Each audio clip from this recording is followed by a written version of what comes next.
Hello. Hello, Mover. Perfect. Oh, yeah, there you go. Oh, my gosh. Hey, I'm just going to start out right off the Wonder bat. if he knows he's disappeared. Gonky, I'll tell you, since this is obviously your show. Sure. Yeah. Welcome to the Gonky It's been show, a while. everybody. It's been a while. And hey, welcome to the Gonky show, Mover. It did an awe snap thing on me. I don't know. Too much technology trying to run one thing at a time. I've got to say it. It's been a while. I'm a little upset it's been a while because my one fan in social media has been upset that I'm not on. So there's somebody out there who's not happy. So we got you on luckily today. I don't have a lot of fans, so you don't have a lot of hate mail. But the one guy is very, very, very loud. So. Well, Mover, can we expect you to just pop in and out the rest of the night, or pretty much? Is AI making that decision for you, or are you involved in the decision matrix? Dude, I'm actually not here. This is not me. Why does your hair look all AI like? My hair does not look Mover. AI. I just want to mess with him to get him to freak out a little bit. Oh no! Oh God! I hear myself. Yeah. Oh no. Yeah. Well, at least somebody could hear you because we can't. Yeah. Really? So welcome everybody. Mover's messing around with different visual effects. This is awesome. You hear me now? Why? Stop using your Tinder filters. Use your podcast filters. They're different filters. It's a growing process. Hello. Mover, how was your week? I can't. What? How was your week? You're looking directly at me. Don't worry about it.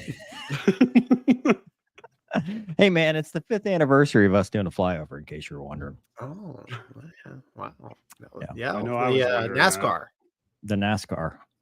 Yeah. Doug, do you have that video up? For the love of all that is good and holy. You don't. Okay. That's fine. Cool. You know Strike two. That's fine. 4 minutes into This is look, watch. Hey, and learn. great show. Great.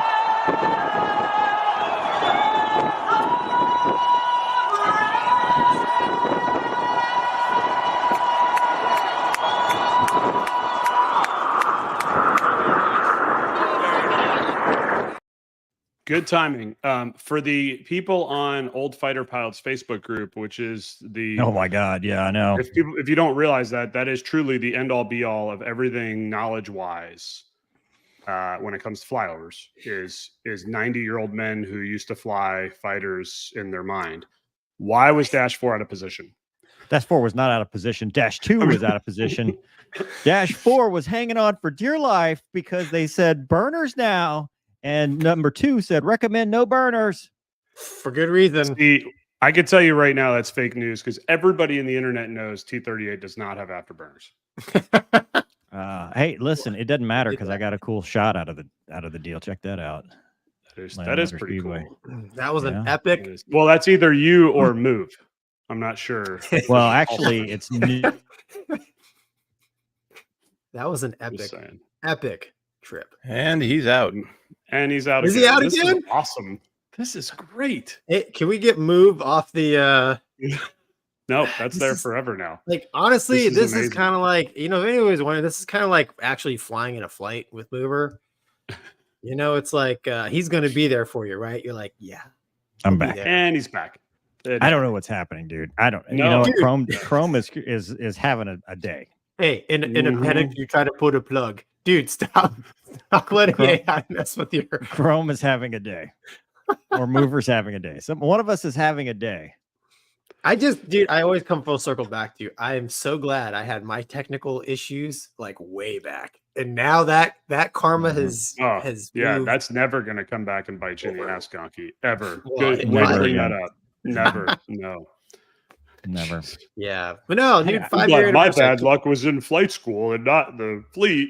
Oh, wait. There's my engine that I just lost. Come on. That's you're better true. than that. You know better. Come on. No, I I can't believe it's been 5 years, man. Dude, it was a good time. That was probably the highlight of our T-38 time together. Yeah, we got to hang out with That one NASCAR flight? drivers. No, Well, the whole that was- weekend, man. So that was the one where one of our flight leads, as we're up on stage with the Monster Energy girls and the winner, he That's walks up to the great. winner, Brad Kozlowski, and says, "You think you're fast? We just did 500 knots across this thing." And Yeah, it's Okay. true. I was Brad standing right was next super to him. stoked while he counted his Yeah. money. yeah, At the end of the financial, He's like, I could buy 4 of those. Hey, so I was watching your special last week with Mace, which, by the way, totally dig her when she comes on. She's awesome. And I feel a little remiss about the fact that you did not bring up the opportunity to talk about me, because as a pilot, I like that. When I was your JTAC for your flyover in Lemoore, and I thought I did a fantastic job for you You did. when I was in the stands. And You did, nobody and talks about that glamorous day No, when I was I did- med down and couldn't fly, but we talked you. I into did a ask perfect her. flyover. I asked her, I said, "Hey, is there usually a ground rep?" And she said, "Not always." So they have the person sing the anthem, time it, and that's what they go with, which I think that's rolling the dice. That's rolling the dice. That's rolling the dice. But I still Yeah. remember. I have a picture of me up Yeah. there with the radio. was awesome. when you guys did that. Yeah, it was a You- good you- time. So Hey, you want to see what the Raptors looked like yesterday? That was a great race, by the way. see it. 0.003 seconds. that was near. That's pretty good. Are they in a loose cruise? What's the Don't get the OFP started on this formation. attack wing? The flaps Is are this- down, doing 104 knots, and they're still early. Are they? You can't even see them, dude. They're Raptors. They're early, for sure early. Let's just throw down Maybe- right now. Maybe that's And now not they the like real to- Oh, Raptors. burners. Maybe. Well, that's Nice. the problem. Well, Listen, one. there's a couple things we need to talk about as fighter pilots. Okay, first off, we gotta find. Oops, Gosh, dropped this is my just phone. not working. This setup is just bad. First off, Bye, mover. This is probably the best one I've been on in a long time. First off, I and think you we're disagree. going to get tens of views. Tens. Tens. of views. We're gonna get tens Tens of of views views. tonight. It's like, dude, I don't. Here he comes back. you know what? Welcome back. Hey. Chrome says I'm out of memory. I've got 64 gigs of memory. How do you run out of memory? I don't know how I ran out of memory. How? I don't know, dude. I Explain don't even this understand to the me. words you're saying. I don't even understand what you're saying. I don't like where's all the memory going? This is epic. It's Oh, been 10 dude. minutes already. 10 I think minutes it's we've being been on here. censored. We're not. think I'm Dude. being Maybe this censored. is an intel. Maybe this is an intel attack. Yeah, this is We haven't China. even Oh, there's started an talking attack. about- There is doesn't want me to clearly an talk attack on about intelligence right now. how- Losers being DDoSed. a good flight is supposed to work. That's all I was going to say. I was just going to showed us say how one's not supposed to work on that. well, Raptor we're not. flyover. I'm only using 27% of my memory. Wait, Where's all you the rest? physically or the computer? The computer. It's got 64 gigs. Anyway, if it happens again, you guys have the con. Okay. Um, Why are you squinting? What are you trying to see? see the whole. Is AI messing with your eyes? Brave. Land on the Brave. That's where you're Yes. supposed to fly over. If you're before that, you're early. If you're after Yes. that, you're late. Second, let's normalize not using afterburners because it always screws up the formation. It never sounds good. The jets are loud as they are. You just fly a little lower. Or start afterburners way back there. That was going to don't be my light the question. blowers. Like, why not? Because I would imagine it sounds better. It's louder. Louder is always better. They're loud. Been the It's story a of my jet. whole It's life. already loud. You're going to it. It's a NASCAR event. NASCAR events are loud. We don't need all this. Lighten the blowers. I can just makes everybody out of formation. I can Well- understand the point of not lighting it mid. Like you made a good point on that with Mace as well, because it's like, yeah, they don't all stage. I mean, hell, most of the planes I staged, they couldn't even stage together in the jet, let alone a formation. But I mean, if it's far enough out, but I guess that could mess with your timing, right? Because if your timing is set up to be at X amount of speed, but 3 miles out, you light the cans, you're going to accelerate that whole time. So I guess. Yeah. So when the numerous times I've done a flyby at the ship, we not would to brag. always, not to brag, yeah, Not to really low and super fast. But Yeah, we those would are the always- best flyovers. We'd always kick in the burner, like you said, Wombat, like out of sight. And that way lead would be like in mid blower.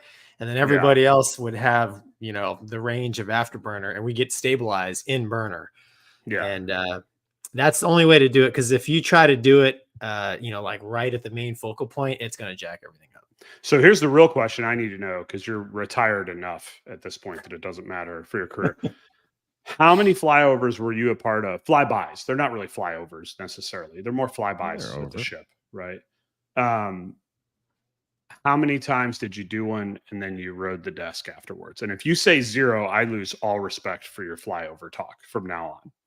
Because if How many you are a Admiral's Navy daughters? pilot and you've done a flyby of the ship and you haven't been at least grounded for the rest of that day, sorry. I- Sorry. Grounded for the rest of the day. That's a thing. Well, yeah. Absolutely, Oh, yeah. Just the day? I absolutely mean, it is. That sounds like Yeah, sounds like something you try to get. No, well, no, because you got to go sit SDO, so that sucks. You don't want to sit. honestly, most of This the is gonna time, disappoint me, isn't it? yeah. So You to were a answer by your the book question, guy. no, I've never been in trouble mover. for a flyby by mover. Yeah. I would Really? say, I'd What say do I do now? 80%. You're just a black screen, dude. I'd Yeah, say keep it that way. It's 80%. great. 80% of my 80% of my flybys of the ship, I was the wingman. I don't know So why you still grounded. Were you turned out really? that Why? way. I mean, you were a flight lead. Why didn't you just didn't like doing flybys? No, I did. I think actually most of the ones I did by my as the lead, I think I was by myself. Yeah, well, those are the best. I mean, Uh-huh. flybys by yourself are the best because you don't have to think Yeah. about anybody. You just light it and go. I mean, even in the Hawkeye. I mean, that was the notorious one that Nasty talked about on Movers Channel, right? Where my buddy and I came in at 5 miles, 5,000 feet, and just everything that plane would give us, just I guarantee, like smells like burning, and we realized that was the props over speeding. But I mean, hey, it made a great flyby, right? And then you And I rode got the grounded desk. for a little bit. Was no longer Yeah. flying that day, but it was worth it. So I was just curious because I mean, the only other really funny story of somebody getting to ride the desk the rest of the day was one of our Hornet guys who was on his LSO day. And have I ever told you this with Trim? So Trim was our CAG, and I mean, he's a fantastic guy, right? Fighter pilot, the mustache, everything. He was very much like Nasty, and he comes in and just throws a turd of a pass. Just, I mean, behind and that was very uncharacteristic of him. He was a great ball flyer, but he had a bad day, and so we come down to grade him, right? And the Hornet guy on my team is the guy that's going to read the pass to captain, right? And Trim goes, "Hey, Paddles," he goes, "You know what today is?" And the LSO's like, "What's that?" He's like, "It's give CAG an okay day." Like, so he knew, he was admitting that his pass wasn't good. This dude looks at the book, Gonky, as somebody who's been read passes. He looks at the book, he looks at CAG, he looks at the book, he goes, "Nope, don't think it is," and reads them at no grade. And that dude disappeared immediately and was on duty the next time we came back. Like, nobody knew where he went. It was like, it was gone. And then the next time we come through, he's in his khakis sitting at the desk. And I was like, I guess I'll give CAG an okay day. Like, it was awesome. I was like, good for you, man. Wrong day, bro. Wrong day. But, hey, Mover. Anyway. You know what, dude? I don't know. I'm just here. Oh, it's cool. No, I turned off. I turned it off. We're gonna see if it works now. We're gonna see. All right, good. Turn it off. The filters. Welcome to the show. The AI. What were you trying to do with AI that I missed? Gonky doesn't like that when I look at him, it looks like I'm looking over his shoulder. So I was trying NVIDIA's eyeball thing that makes it look like you're always looking at the camera. But when I look, there you go. Nailed it. This is great, guys. Dude. I mean, do you think here's the real question, and this is a serious question for you. Do you think Joe Rogan's a little nervous about the competition right now, or do you think he feels pretty secure in his podcast ability? I'm just, I don't know. He's ironed out these issues. He doesn't care where he looks. I don't know. Maybe we should just roll right into the topics we have. I don't know.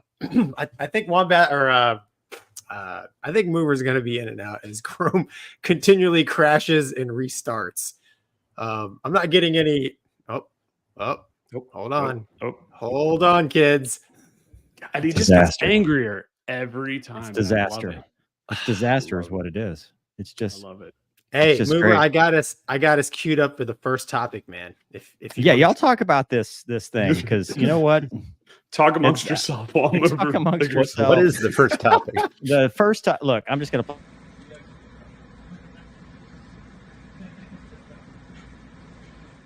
Still, I love that video.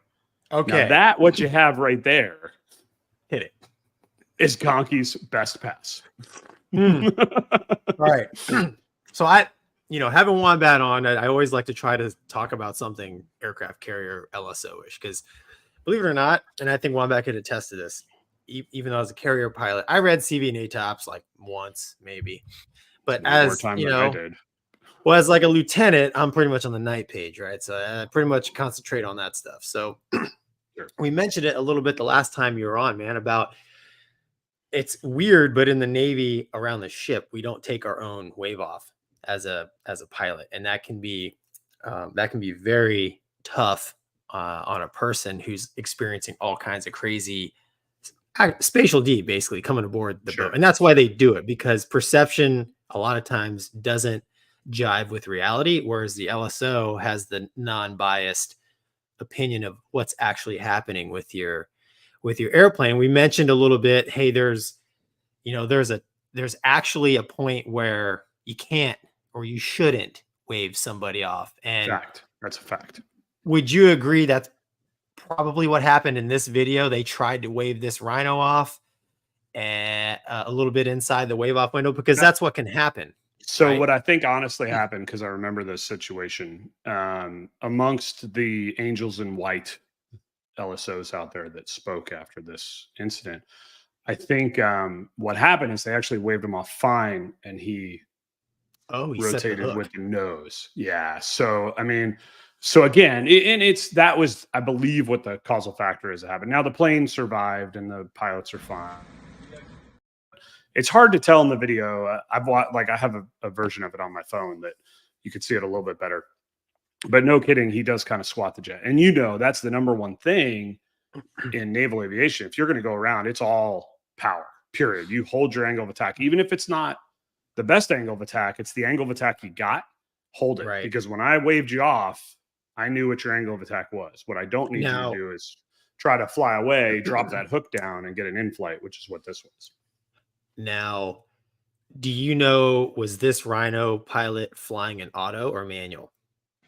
I don't recall, to be honest with you. I want to say it was an auto pass with a bad technique on the go around for autos. Now, as a Hornet guy, it was a little different because dude, it's freaking awesome. I wonder at which point the 904 happened. Was it the first hit or the second hit? But I'm sorry, go ahead, dude. So for the Charlie's autos, I think were more responsive.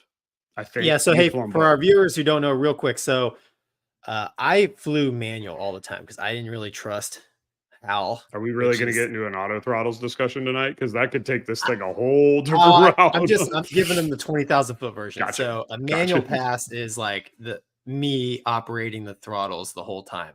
An auto pass is when auto throttles is engaged, and when correct me if I'm wrong, instead of a power call, you give an attitude call, right? Yeah. Mm-hmm. Which, if the guy's autos, which you should if your paddle's worth your damn. Right. Because the plane looks different. So so if you're flying an auto pass, and if you need to add power to the airplane or energy to the airplane, you don't move the throttles because you have auto engaged. Instead, you pump the stick back a little bit. Pump it back a little bit. Yeah, you just pump it back, and the nose pitches up just slightly, and that's the cue for the engines will spool because the airplane thinks you're commanding a nose up climb. So, well, now and relate that because you were a manual ball flyer, but now you fly the mighty Airbus. It's auto thrust. Well, hold on. Well, true, but and I tell people this all the time when I teach them: if you get good at the auto thrust engaged, you can actually manipulate the thrust with your flying hand. It just takes more finesse. Whereas when you manually fly it, like when you flew the Charlie and the Super manually, you could give gobs. You couldn't do that with the autos. You had to be a little bit smoother. Right. But the point I think that happened here is I believe he was in autos, and he kind of did a combination, which really, and now I will say, pretty proud of this. I've never boltered in a Charlie ever at the ship. And I have gotten waved off a time or two just because everybody does, but it does. If you're flying autos, like it is a very deliberate, like, okay, I'm done with this hand. Like it's locked in and I'm firewalling this hand, and you just kind of hold what you got. And I think it was a combination of both. But the hook definitely came down, which is what caused it. And again, it's a game of inches. I mean, there's times where I've waved people off, and I know they're going to clear the wires by less than a foot. But and different airplanes have a different wave off window. And I guess when you're going through getting your quals as an LSO, is that just an eyeball cow thing that you guys learn? Yeah. So I mean, they do and they don't. So in reality, there's a 10-foot wave off window and a 100-foot wave off window. Okay. 100-foot wave off window is there's men or equipment or women in the landing area. So we want the aircraft to go at least 100 feet over the flight deck. 10-foot wave off window is there's nothing in the landing area, but maybe the gear is not set or the lens isn't. I mean, not likely that the lens wouldn't be set, but like something else is going on. We're not ready to catch you. So we could take you to a 10-foot wave off window. Now, are we out there with a ruler? Hell no. It's all, I mean, as you know, naval aviation is very much in its rawest form. It is 100% just eyeball, right? I mean, so, you're as an LSO, and this is the part of it that I think is, people that haven't done the job don't have an appreciation for, is there's so many variables. Like, what did you just do with your jet, right? So if I know as an LSO, I got to get you in a 100-foot wave off window, right? Because there's people out there working. But you just did a huge power off. Well, crap, dude, I got to get rid of you now, even though you're nowhere near a 100-foot wave off window, because it's going to take time for the jet to spool back up. Well, what if that exact same scenario happens to a Hawkeye? I don't have to worry about it as much because they got instantaneous power. Yep. Right. So, and these are the things that you're truly looking at. And a good LSO, at least I was told, it never actually became one, but a good LSO is while we're looking at the attitude of the jet or the aircraft, you're also kind of scanning where that hook is. And in theory, that hook is going through the same piece of sky for the whole recovery. Because the attitude regardless is of what set. the aircraft is. You're looking for a certain hook to ramp. That's what I'm trying to get, is a distance from the hook going across the ramp. And it doesn't matter if you're in a Rhino, a Prowler, who is way up, a Hawkeye, which is relatively flat, a Charlie, didn't matter. Yep. That hook still should travel through the exact same sky. So, yeah, no, that's awesome, man. Mover, can you play it one more time? Just because it's so painful to watch. I want to ask Hang one on, that. thanks, Doug, for that. That's Doug. Doug is all the. Mover's like doing an just old trying to FaceTime exist. video where he's trying.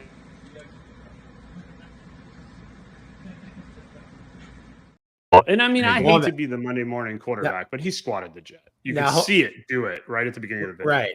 Now I want to ask you. Now, a Charlie, would that thing have exploded? on the second touchdown. You know, I just don't know if a Charlie would do that the same way because it's shorter. And I mean, a Charlie is just as beefy. It's not as heavy. Yeah. Right. I mean, I don't know. I don't know. I mean, I've never 904'd a Charlie. I have 903'd. That is so painful. That thing to watch. But dude, here's what I'll tell you, and I'm sure that I'm sure that there's some really smart YouTube searchers out there that could find these. But there's plat cam video of me landing a Hawkeye on the nose gear first. Because so you could do that in the S3 as well. But the Rhino was definitely a much more robust. Was it? Okay.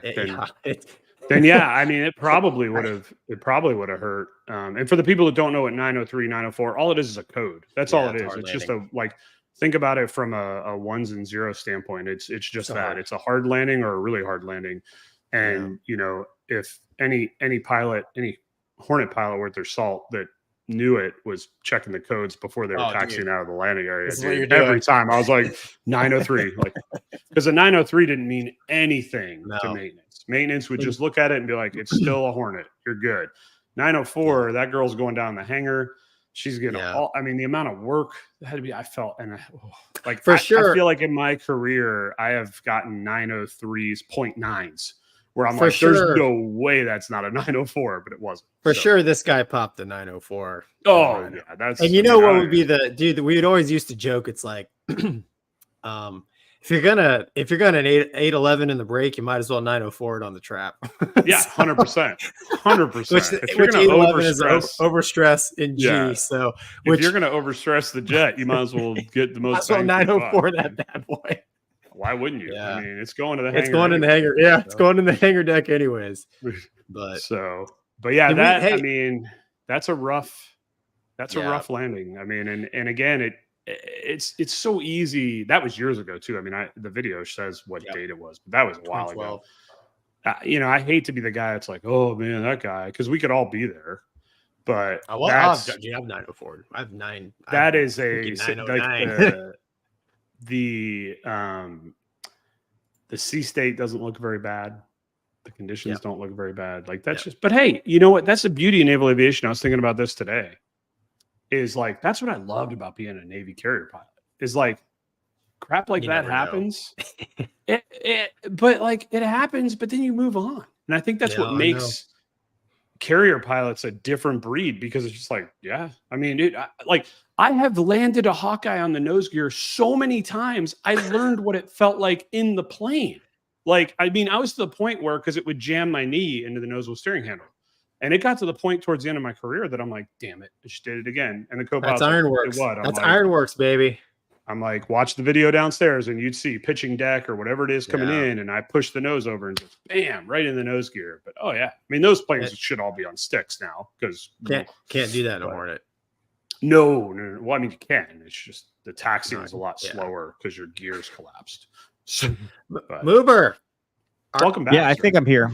Are you Are you looking at us, or are you looking at a blank I don't know screen? what Or I'm looking at, I dude. feel like he's looking through us. he He's is. got that 1,000-mile Marine Corps stare right now. It's a 1,000 1,000-yard miles. stare that he learned in boot camp The NAM.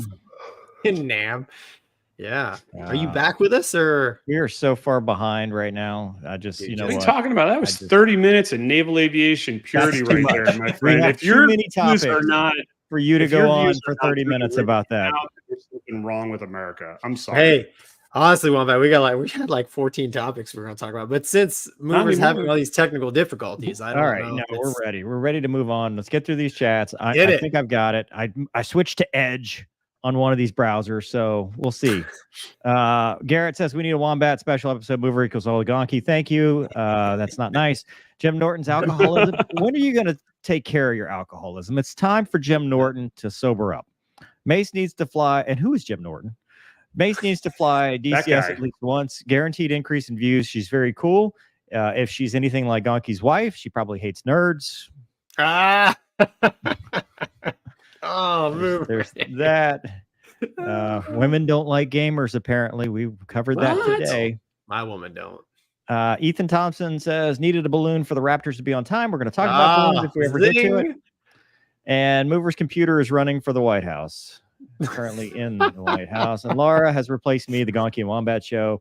Okay, let's get this train back on the tracks. So, breaking news. I'm not wearing my hat. There was an A50 shoot down this weekend. Gonky, you don't believe it. We're going to talk about why.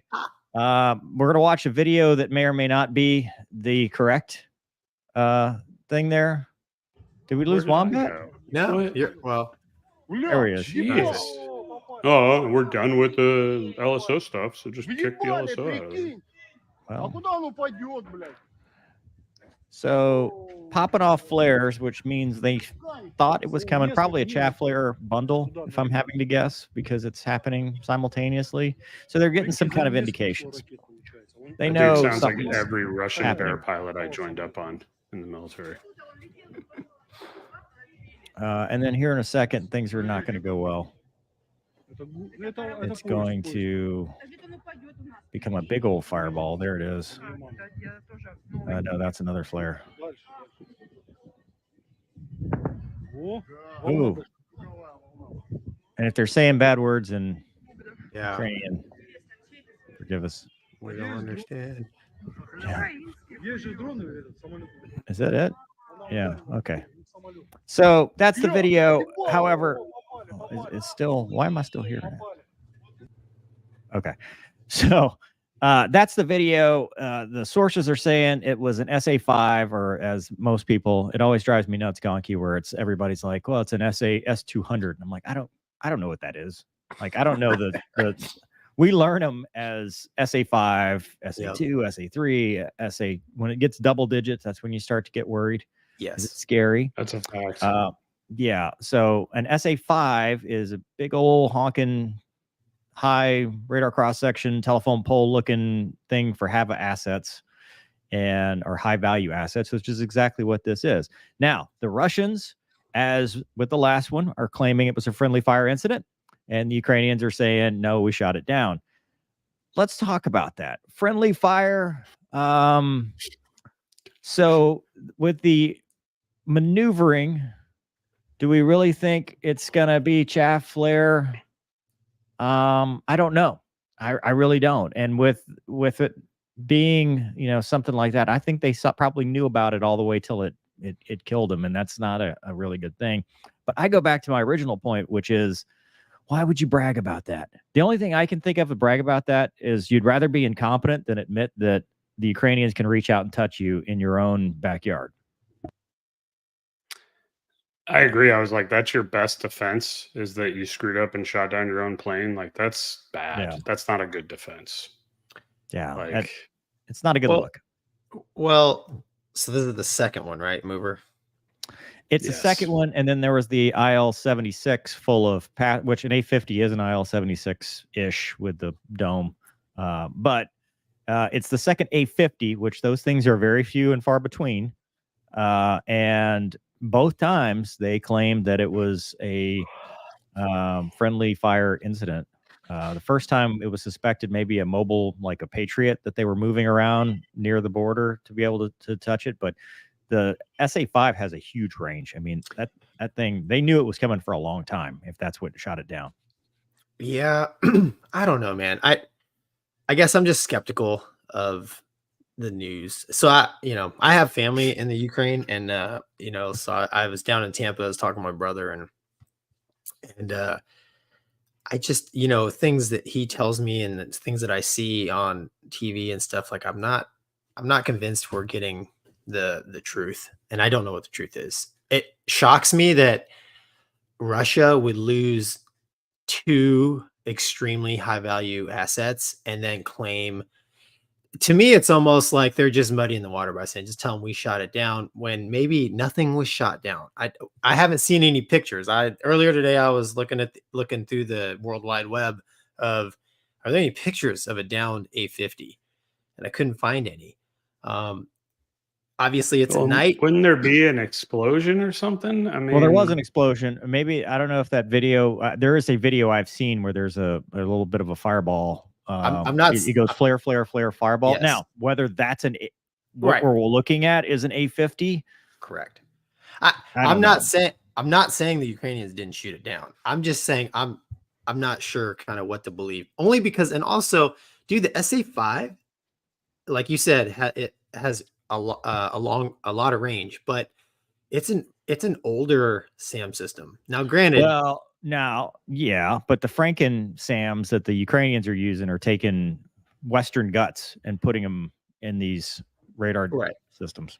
Yeah, I just an airplane like the A-50 being as high value as it is, I would have to believe that it would have some sort of electronic countermeasures that could defeat an older system like an SA-5, unless, like you said, it's been modified. But again, maybe, I mean, that might be the fighter pilot you thinking, just because you're used to things like ejection seats and countermeasures. I mean, dude, we flew around with a national asset with no countermeasures. I mean, that was the countermeasures were the other jets. Yeah. And so, I mean, right. Yeah, true. I was thinking like B-52s and NAM, right? Like they got tired of getting smoked by SA-2s and 3s, so they started putting a lot of Trons in them, right? So sure. Until I see some pictures of a wreckage, I just find it hard to believe Russia would lose 2 in such a short amount of time. That's just me. I mean, it's obviously, I think there's I read where there's allegedly only 6 left, and they're very expensive. Yeah. Well, then for a fact that they're lying to you if they say they've shot down 7. Just keep that in mind. Shot down 2. Future. No, 2. No, I know. 2. They've for future. There's only 6 left. Oh, and right. We go forward, and they're like, so we've shot down our 9th. You're like, hold on a second. Something's not. Yeah. I mean, it goes back to the original point, which is so if Russia is saying it's friendly fire and Ukraine is saying we shot it down, then something got shot down. Yeah.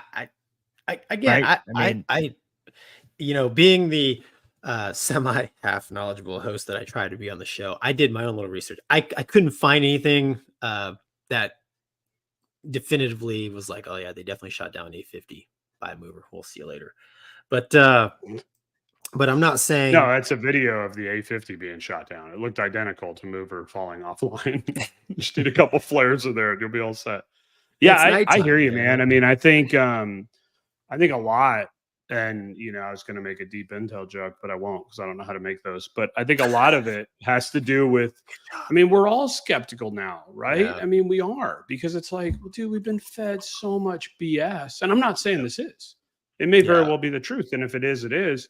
But we've been fed so much that it's like, dude, like everything that comes out. Well, I know this. So like mainstream media will tell you Ukraine's doing great. Based on what my brother has told me, I would disagree. And that's the problem. But that's the thing is, but then again, I look at this. There's a part of me that is like, this is BS, man. Like, just give us the facts and let the individuals decide, right? But then I go, well, hold on a second. Let's try to look at it, because I don't want to become that crusty old airline pilot that just, it's like back in my day when I had my braided belt and this is how it's like, no, like you have to adapt, right? So let's try to adapt on this a little bit. what do you think it was like, World War I, World War II, even Vietnam? I mean, there was propaganda. There was there was a narrative.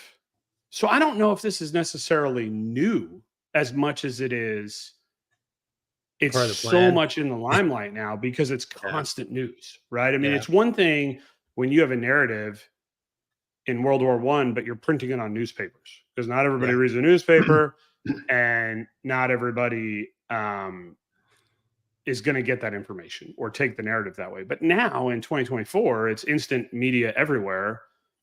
That they just have to pump out. I mean, how many times we've talked about on this channel? How many times have you had stories that YouTubers that your people have come on and been like, "This is definitively what it is," and then it's like, actually, it's not. But they're not going back on, and that's one of the things I've told Mover that makes this channel better. Is not tonight. No. But, no, it's not that good tonight. In the past. Is that if you make a mistake, you will own up to it. You'll be like, hey, more information came out or whatever. So that's the thing where I'm like, it's hard to weed through the BS, man. And I'm not saying this one is. I mean, that's obviously what do we got here? Here's your wreckage. It was sent. Was just sent in the comments into me on Twitter. This is your wreckage, allegedly, of the A-50. Okay. Like I said, I'm not discounting it. I can't. I wish I could read Russian. Cyrillic. Do you? Right? I mean, that's a 344-A. That's a fact right there. You got that. I'm going to push the I believe button on this one. And it goes back to my original point. If one's saying they shot it down and the other saying we shot ourselves down, something shot down. There's something that's not still flying. At the end of the day, man, I mean, I feel sorry. I mean, thoughts and prayers for those airmen lost. That's a terrible way to go. I mean, there's no ejection seats in the A-50. And, I just wish that whole conflict would, go away. It sucks. Well, okay. All right. Well, let's get to the comments and in this section because good luck, editor. Did you try to restart it or is it hard broke? It's something with this this monitor. That's what I'm thinking. It's got to be. I think that's what's doing it. I don't know why, but it's something with that. The Gonky Show featuring Wombat. Great first 30 minutes. Show might be behind, but is entertaining. It's always when Wombat shows up too when this all happens. Jim Norton is a famous NYC comedian that claims to have been sober after a few beers when he was 15. He was a legend in the East Coast comedy scene who came up with Bill Burr. Okay. Thanks, man. Nice. For your tech troubles, Mover. Thanks, Bowser. I love it. Thoughts about Aaron Bush, 25-year-old Air Force airman who set himself on fire outside of Israel embassy in DCS protesting. It's not genocidal, but to set yourself on fire in protest is a mental health issue. Yeah, and you should have gotten help. I wish somebody had identified that ahead of time. Yeah, that's pretty bad. I mean, he gets his point across, but there's better ways. There's better ways. Cool. Good channel, good content. Thank you. Alcoholism, Aaron Bushnell, troubled soul, but a troubled soul. That's what it is. Evening, guys. Love the show like always. Thanks, JP. MJ says you're correct, Gonky. Best to apply critical thinking. There's not much in the way of truth coming out of that war. It's all hash, just more in your face nowadays. Okay. Speaking of breaking news and what's true and what's not, Douglas, you got the article. So the Raptors almost got another kill. They almost had another shoot down. They tracked this balloon, I believe, to Utah.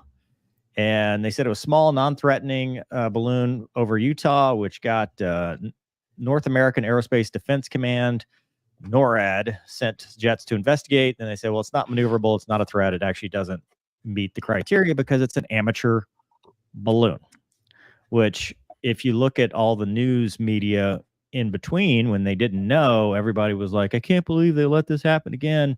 And it's around the same time that the balloons happened last year, right? Wasn't that in February-ish time frame? Oh, is it the balloon anniversary? Where does time go? Ballooniversary.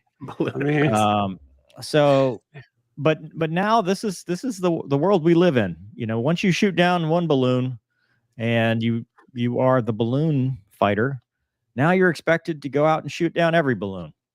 And this balloon turned out to be nothing, but it happened right on the heels of, I don't know, Gonky, your cell phone probably worked because I'm the only one with tech issues these days. Right on the heels of a cell phone blackout, which at first they blamed on solar flares, which makes no sense because the solar flares that happened were on the other side of the world, and this happened at a different time. What But about the look, fact that it only blacked out for one carrier? AT&T, That- yeah. Does AT&T is only use susceptible different to the solar flares than solar other flares than the other ones, but I don't know, but I will share this because in Rio de Janeiro there was another balloon that actually did get shot down recently, and they had an interesting way of handling that right here with a water cannon. Wow. What kind of balloon? Yeah, they're like, Nice. take that, and it works. A lot Now, cheaper question. than a 9X. Yeah. Yeah, Question. and a 'cause I'm not Raptor. sure. Yeah, How much does that fire truck cost compared to a Raptor? Yeah, Because right. we That's should what I'm buy getting more at. of those. That might help some Well, of the defense problems. and as much as it pains me that the second responders got a kill, Count it. Count it. That I'm counts. surprised man. they It weren't kills the kill. staging. Yeah. I'm kills just the kidding. kill. What kind of firefighters. balloon? We love our hose draggers. I don't know what it was. It was, That was a dude. but was a that's big what these balloon. balloons are. These balloons are It's a big balloon. they're, you know, I think the other one was like 75 feet. So you get these massive balloons, and in one case, it was actually spying on U.S. citizens, and in this case, it turned out to be an amateur, which that's a problem of its own because it's in federal airways. You know, it could be a threat to commercial aviation. Yeah. There's What no happens one if one of these talking to it. balloons catches an airline? Like you're just Then up there it's like- cruising, having your crew meal, living life, joking, talking about your last crew you flew with, and bam, there's a balloon on your windshield. Like, what do you do? Count it. That's what you do, Wombat. You get out. Oh, your dude, you know damn well if that happens to me, I will be on every freaking podcast that'll have me as the balloon killer. I mean, come on. But That's like, right. what do you like? What's that going to do to an airliner? Well, depends on where it is. Yeah. Well, and T Goat says you send up a balloon with a camera to get some sweet raptor photographs. That's awesome. And then John says, was this the latest balloon? Another gender reveal going wrong. Put a balloon sticker that's on the side funny. of that fire truck. That's funny. And then Kate says, truth is compromised worldwide. And I could make a comment about newspapers, but I won't. Yeah, that's for the other one. Yeah, thank you. But yeah, so I don't know. I mean, now we're going to be hyper vigilant about balloons. And then the next thing's going to come around and we're going to be like, oh, is this another one? And then it's not. But It's not. this is the way of the world now. Yeah, shiny I objects. just feel bad. I feel bad for the raptor dudes that were salivating. Well, they're probably like, Yeah, Air Force what's is like- worse, being the Raptor guy that shot down the balloon, or being the Raptor guy who didn't get to shoot down the balloon? Yeah. Well, the Raptor guys are like, Harrier dudes are like drone Crushing aces, man, and all we Yeah. got is balloons. Yeah. I was top in Yeah. my flight school class. Yeah. I should be able to Yeah. kill something also that's not real. We're going to debrief this until a balloon shows up. All right. Speaking of ridiculousness, Raptor guys. They're awesome. Gonky, Yes, sir. I heard you Oh, wanted to talk boy. about the small country of Turkey. I tell you what, dude, before we go into this, hold on, pause it. I like the music already. The last video that we did, I'm pretty clear that we showed the con and Turkish aviation in a positive light. Like I was surprised and proud of the fact that they were coming up with their own airplane. And man, I got a ton of hate. I don't even think people watched the video. They just probably assumed we said something crappy about it and just took a big dump on my comments. Look, right in the bottom. I spelled it the way they want it to be spelled now. I can't even pronounce this. I'm not going to, but I think it's still pronounced Turkey. okay, Turkey. Yes, I know it's not the smallest country in the world, but yeah. So It's hey, also not the biggest. definitely not the biggest. And I was referring to this aviation industry. 'cause Intermediate sized country. Okay. So the airplane did go on its first flight this week. So they put out a couple of videos. Go ahead, Mover. Play it, man. Oh, this is Douglas. Douglas has Or the Douglas, shot. sorry. Sorry, Doug. God, music's awesome. Is that a green light?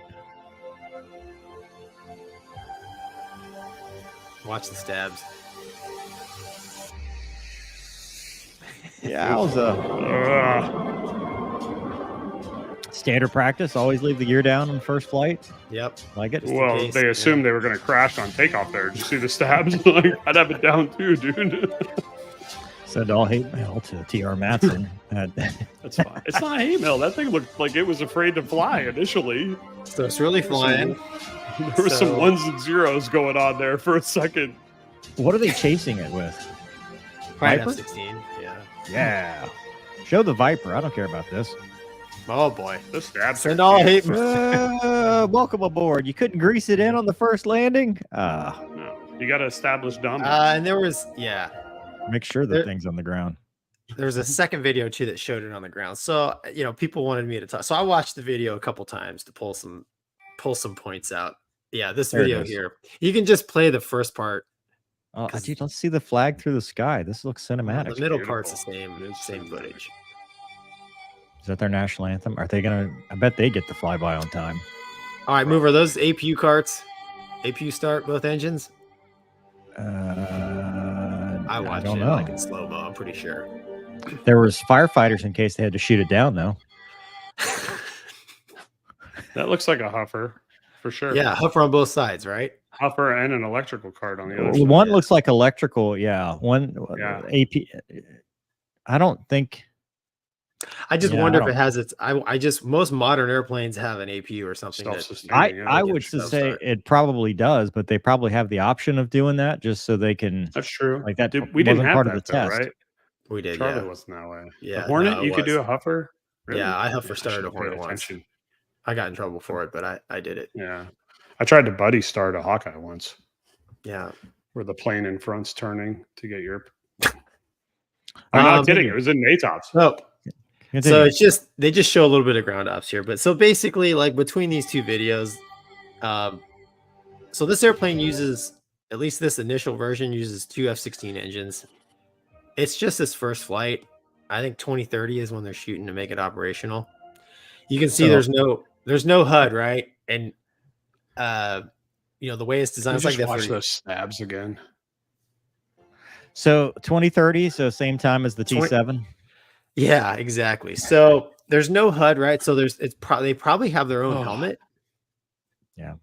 And I don't know about you guys, but I'm just an operator. I'm not an engineer or a designer, but the stabs are huge on that thing. They're way too big. Like, I don't get the. I- They are obnoxiously big. Well, from it does every not end. have thrust factoring, so you got big stabs that can. Yeah. that'll So give it's you probably a lot of low AOA. and the stabs in the rudder. I'm just an operator, and as a fighter pilot, I'm super shallow. I care about looks, and Yeah, the of stabs course. are massive, and the rudders are huge on this thing. Yeah, it doesn't. What Doesn't look good from the back. what does that tell me? Like Mover is talking about, it probably has really good slow speed characteristics, Sure. but I don't know. Clearly, it's fly by wire. Like Wombat keeps pointing out, the stabs do the dance on takeoff there, as he probably just commanded a rotation. Yeah, no. Um, I'm sure that was nothing with the pilot. It was Yeah. probably, and again, I'm not a smart man, but I would guess it was probably transitioning from fly-by-wire ground mode to fly-by-wire airborne mode. But my God, that looks not good initially. Yeah. Like, And I wonder, they borrowed the F-16 engines, Mover, and I wonder if they borrowed a lot of the flight control stuff from the F-16, because they've been flying that for a while. I'm never gonna. You're gonna get so much hate mail if you say they borrowed some stuff. it makes sense if they did, right? If they know the tech Something- and they know how to work Yeah. on it, why wouldn't they? something they're familiar with. I mean, because it's good, right? The F-16 flight control system. Yeah. is Well, good. as was pointed out in the comments, they produce a lot of stuff in country. So Yes, I know. So, hey, long story short, congrats, Turkey, on the first Yeah. flight of your 5th gen aircraft. But it's still very much in its infancy, and we'll see. We'll see how it pans out. 2030, See you at the merge. See you at the merge, Bob Smith. God, I know that's what I thought of too. All right, moving on. I love it. We got to get through some stuff. And Trigger says, being near Hill almost got Fat Amy a kill. Okay. Renee says, Mover, they have meds for that dysfunction. Oof.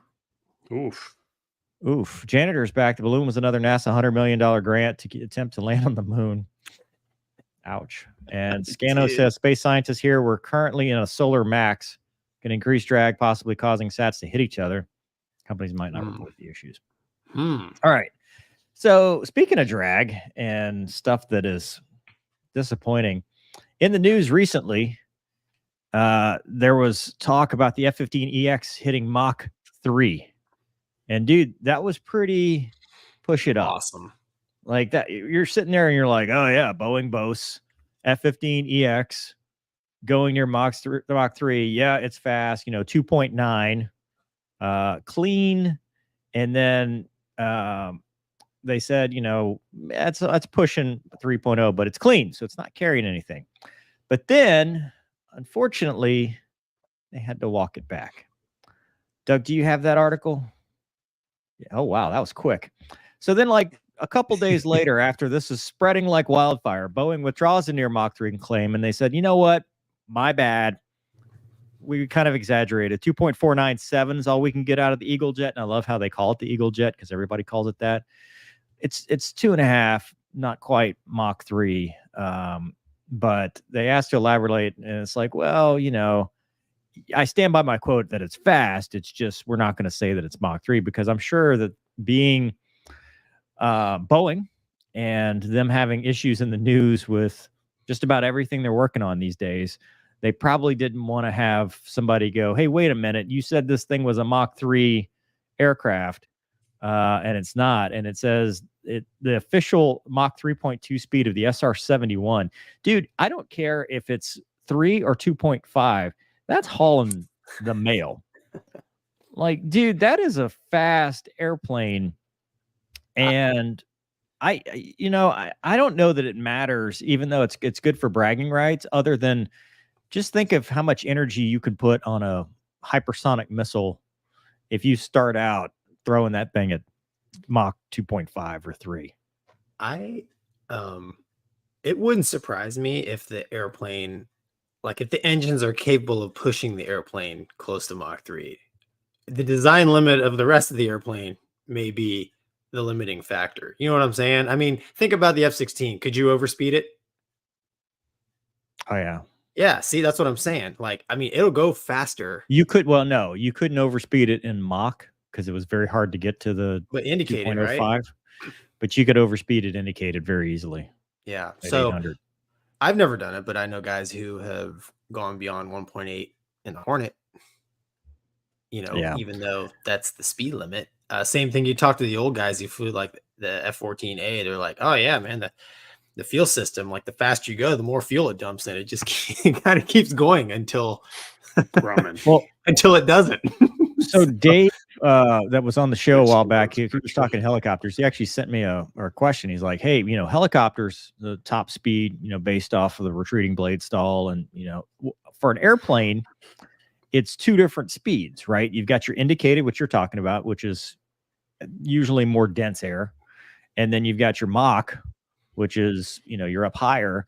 And what causes the speed limit? It's usually either an engine or structural, the intake, how much air it can take, and then a structural issue of just the airframe of what it's been tested to for that. But I mean, we're not engineers. What causes them to say 2.5? Well, all I'm saying is having flown fighter airplanes, I know that they can go beyond what the placard, like for example, altitude, right? Max altitude in the Hornet's 50,000, but I will tell you with extreme confidence, it will go higher, no problem, than 50,000 feet. And like you're saying, Mover, the limitation is the ECS system, right? So, beyond that, the cabin pressure inside the airplane, you really should have pressure breathing, yada yada. But helps. It wouldn't. All I'm saying is it wouldn't surprise me if the actual airplane, like the test pilot's trying to sell airplanes, right? He's like, yeah, this baby up to 2.9, but the engineers are like, oh no. Well, I think what Tell you him guys that. are missing that's important here is there's two numbers, right? There's a close to 3 Mach number and there's 2.5, and it really, I mean, it's Boeing. It just depends. Do you want the doors on or off? The doors are off. It's 2.5. Doors are on. You might be able to get it to 3. Well, But the and doors there's probably also- aren't going to stay on. So that's what I think this boils down to. Also, who is he talking to and in what setting? Yeah. Because like you're talking about, one is selling airplanes and two is we're not going to give away classified capabilities Sure. and try not to reveal company secrets on an EX versus perhaps an export version. You just don't want to give that information away. I mean, if you look at the article talked about it, the F-15E, they're not advertising what the actual top speed is. And Right. so, sometimes you got to walk it back because maybe you just didn't want to get in trouble. Yeah. Or you got in too much trouble. 100%. Mhm. Here's the thing, Yeah. though. The EX, like that airplane is just Oh, it's digital flight phenomenal. controls, Phenomenal. 30,000 aside. Yeah, it's like Yeah, phenomenal. It's not taking anything away from the jet. The jet's awesome. No. I It was just a fun headline because they're like Mach 3. I'm like, oh yeah, that is fast. And they're like, no, not Mach 3. 2.5 Hey, is, we go Mach 10. 2.5 is Yeah. extremely fast, dude. Yes. Maverick would love it. Yeah. I Gonky mean, would that's love all it is. Gonky It's just a loves it. number. Yeah. Yeah.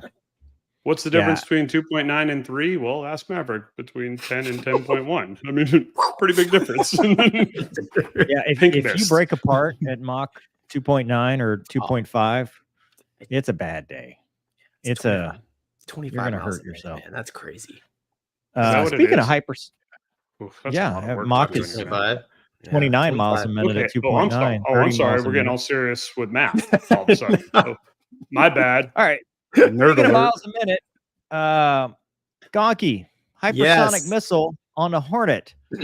Yeah. So I think the link you sent me, did it firewall me? I don't know. So basically, they got these hypersonic air-launched offensive anti-surface warfare weapons. So the Navy is basically trying to come up with high-speed weapons, and this article basically says they've done fit tests on the video. I watched the video. It has nothing to do with the article. I was going to say, none of those are Hornets. No, Just saying. no, it's a long video too. I kept like, okay, when's it talk about the Hornet? But anyways, so they've done fit tests on the Super Hornet. So clearly they're trying to replace, your Harpoon, any of your air to surface, I guess is what they're saying now. We say air to ground type weapons, and a hypersonic weapon is something that's going, Mach 5, which is crazy. So when you think about it, the Harpoon and some of the other air to surface weapons we have are kind of older. I can't imagine having a projectile I can launch at hypersonic speeds at ground targets. That's pretty awesome. My only question is, like, as far as targeting what you're actually trying to shoot, it might have a long range and a lot of speed, but how are you going to paint that target? But I think it's going to be cool. When is it gonna, when are they actually going to have it out in the field? Probably around 2030. It's going to take them some time. That's a lot going on in 2030. That's a good 2030 year is a for big us. year. Yeah. That's a big Well, year. it's another Can't election wait. year, right? Is it? Ooh, No, good point. it's not election year. No, I don't know. No, it's not. Math. It's 28, Math. 24, No, I'm sorry. 28. I'm sorry. I think I saw it 2029. Sorry, gents. Oh, So- nice. Getting in under the radar. I Oh, like it. so I like it. Way to before go, the come. Raytheon. Nice. Yeah, right. Early Nice. fielding by 2029. See that? Well, that's in test. So Yeah. operational in 2031, Oh, is that what it says? yeah, which means it's Oh, going to so be now you're about behind. 2045 at the rate that Yeah. we do anything in the United States military anymore. 2 Yeah. weeks. 2 weeks. It's the Yeah. DCS 2 weeks, which, by the way, DCS now is one whole update. So So nerd yeah, so I mean trivia for that's it's a short and sweet article. It's cool to see that even though the Hornet is ending its they've made the last ones or are making the last ones. There's still future weapons are still being planned for it, and which will only expand its future capabilities. Hypersonic weapons, Well, I think, are I mean it's going to make it a very lethal airplane once it gets out there. Will it Wombat, get you know what mounted this on means. the outboard speed brake pylons of the Super Hornet? Are we happy that where the Phoenix went? Wombat, this means that 2030 is when they expect the aliens to arrive. Perfect. Let's talk about aliens. No, let's not. Next. We have not talked about aliens. All right, no, let's enough. get to the comments. We got to catch up. I need more Twitter followers. Or did I already do the comments? Where'd the comments go, Doug? I thought you deleted them. I didn't delete anything. Well, if we accidentally deleted your comment, sorry. Yeah, They just all right, got well, on let's move start. on. They got on start all of a sudden. No, that's fine. That's fine. Gonky, this next one is also you. Yeah. The Air Force is asking for help with Yeah. training capacity. This is kind of crazy. So they've basically solicited some proposals from contractors on both the UPT side and even some F-16 schoolhouse stuff. So as Mover could probably expand on, a lot of the non-US pilot training, so other countries that send their fighter pilots here to get trained, it all happens at NJEP. So the Air Force Training Command is not only tasked with training U.S. fighter pilots, but also foreign nations that come here. And with the delays of the T-7 and the engine troubles of the T-38, they're reaching a point where they can't handle it. So they've tried to float the idea of civilian companies, contractors, possibly using a T-38-ish kind of airplane in the pilot training regime. And then even beyond that, so after IFF, with contract trainer, instructor pilots, if you go F-16, even having like a civilian F-16 schoolhouse, which would be awesome for, guys like us. We want to go fly. I think so. On a related note, how do you start an LLC? Right. Because I feel like this goes back to our $15 million idea, Gonky. I literally thought about this. Like, all they want's a proposal. I can write a proposal on a piece of paper, and the government will give you money. They don't care. They're like, oh, yeah, you got the contract. You don't actually have to be good on the contract. They don't care about that. They just hand money out for contracts. Well, in all seriousness, having been a civilian instructor, and I think Wombat, you could probably see this as well as a civilian instructor on the civilian side. I really think there is a lot of value in military IPs teaching military students. There has to be that military structure mentality, that warfighterness early in training. Rank structure. Just the rank. Well, just the pure, this person outranks me and I have to listen to them. Yeah, it instills the basic core warfighter ethos, I think, in a person. And I don't believe that happens when you are a contractor, because when you're a contractor, you're doing this for profit. And when you do it for profit, you want the customer to keep coming back. And to get the customer to keep coming back, you make them happy.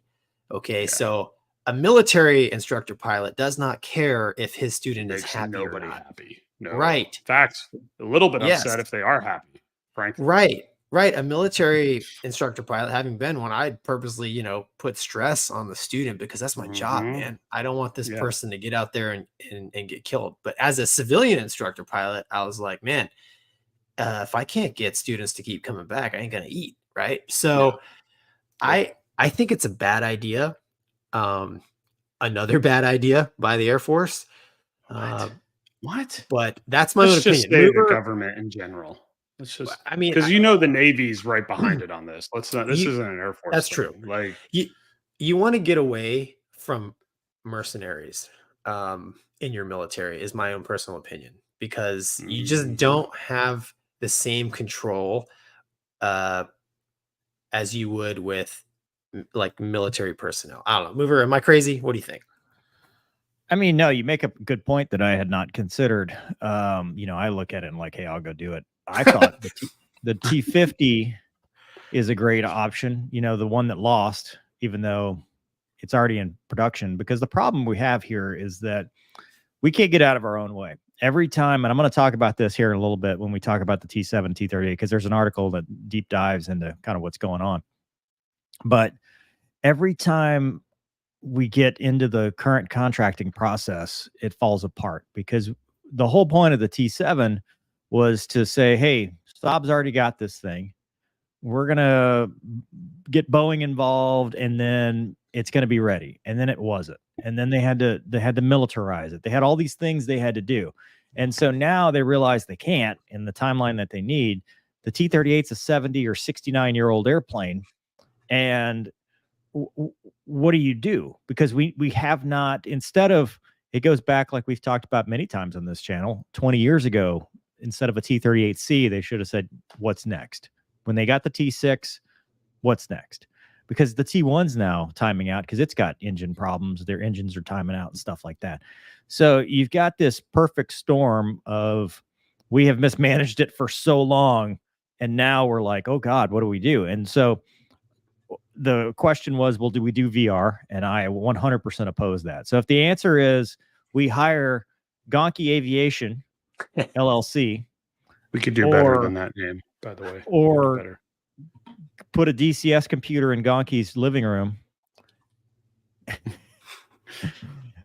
and train students, the answer is going to be put people in jets, even if it's civilian, because we're such a manpower issue right now that I don't think even if you opened all the floodgates, you could get enough qualified instructor pilots to go do this. Like, we're in that spot. And then you're probably going to have problems because you're going to have to find the applicants that are fighter qualified or fighter background that want to do it, that didn't want to do the airlines. And we're going to talk about airlines salaries here at the end of the show, but it's like, how do you, I've done the math. I mean, I've spent the weekend doing the math. How do you justify it without paying them so much that it becomes cost prohibitive? And that is the world we live in now. Military, you're right. You've got a captive audience. You've got that, hey, you're under a 10-year contract. You have to do this. But right now we're finding as soon as that 10-year point hits, they jump, they leave because they can go make more money and have a better quality of life and they don't have to deal with all the stuff. But that's another topic. They're not treated like garbage. That's the problem. Like, well, here's the thing, dude. Okay, then leadership needs to hear, you can't afford the military you want, so you're going to have to downsize. Because, I mean, it's one thing to have a massive force of crap when you could have a smaller force that's good. You know what I'm saying? 100%. But you lost me at the leadership has to listen, because they're not, and they haven't listened for decades. This is why people, like, when you hear podcasts with people like Nasty and stuff, it resonates with so many people because it's such a different leadership style that guys like you and I look at a guy like Nasty and we're like, damn, how did he survive? Like, how did he survive? Because the mass of the leadership is garbage. They're absolute garbage. They care about themselves. They don't care about the people that they're supposed to be leading. A guy like Nasty does, right? So that's why he stands out so much in this world, because the things that he speaks of are so inherently different than what the average military member has even experienced, right? So the problem that you have here is you have so many of these top leaders that are so busy patting each other on the back about how much of a great job they did. Nobody looked around and realized that they've done a crap job. And now we're in a really bad situation. And, oh, by the way, you take some of the guys like Nasty and Trim and some of these leaders we've had and you put them there, they'd fix it because they know how to fix it. It wouldn't be pretty. They wouldn't make people happy. It would upset some people. God forbid, we might even hurt somebody's feelings, but it would get freaking fixed. But the people that you have in leadership, exactly. Well, the people you have in leadership right now won't do that because they're too worried about their own damn careers, right? And their own too far off and all that. So this is the problem, and it pisses me off because it's going to kill pilots and it's going to make us less of a lethal fighting force. But nobody cares in leadership, in my opinion. As a Swede, is the T7 problems caused by Boeing or Saab? Boeing. 100%. Yeah, I thought Saab, the T7 is, right? Well, the Saab side of it's good, isn't it? Parts. I mean, for what we it talked is. about this last time. It was parts. They can't get parts. So if they can't get parts, suppliers, they had to send some parts back because they weren't the quality that they needed. They were behind on the testing timeline, but it's just like the MH139. Boeing touches it and it becomes overcomplicated. Bowser says no mercenaries, but I don't think paid trainers equals mercenaries. DOS Aviation does it already, and so does the Army. You know, the Army does. Wish we had Daniel on here, but the Army does that. You know, the Army for helicopter stuff, they do certain phases are civilian contractors, so they kind of split it up. So, you know, if you're military IP, you're not teaching auto rotations necessarily, or the kind of the blocking and tackling and hovering and stuff like that. You're teaching the, you know, the NVG low levels and more tactical stuff. So that's well, one that solution. goes to Gonky's point in that too, is you need I was going to ask you that, Mover, is the warfighterness of those Army helicopter pilots, is that coming from the civilians or is that coming from the active? And it sounds like, I'm paraphrasing what you just said, is that the true warfighterness is coming from the knife in the teeth, both. people that are going to go downrange with you, right? But let's so not like, I don't pretend care if you teach a guy how to take off and land a T6 as a civilian. That's not what I care about. Is when somebody's on my wing, are they going to go into the merge with that lethality that I expect them to, or not? And if they don't, then that's an issue. But let's not pretend like the dudes that are civilians are like civilians. They're the crusty, true, like, I've been to war before you were in diapers types. But that's that have not been the doing best this. educator either, though. You know that. I mean, because every one of them will tell you your flyover sucks if you're out of position, because back when they did it. So, I mean, yeah, I mean, dude, my whole concern is like, it's, you know, there's a warfighter aspect that is taught in pilot training. We don't, you know, we go through boot camp and learn how to salute and stuff, but like, our craft is fighting in the air, and there is a discipline and a you know, there's just a way you conduct yourself. And I think that is best taught in my own experience, man. The guys that were the hardest on me, you know, the old Tomcat guys, the A6 guys, you know, that you learn from that, you know, and they had, and think about it. They had a I vested agree interest. with you. Think about it this way. Who was harder on you typically? Active duty or reserve instructor? Oh, active duty. Hands down, right? Because they Yeah. have a vested interest. They're going to go downrange with you on their next set of orders. Yeah. And the reserve guy, I mean, dude, I was there, right? And I was part of the problem. But the reserve guy is the guy that's like, well, what trip can I get? What's going on? You're great, man.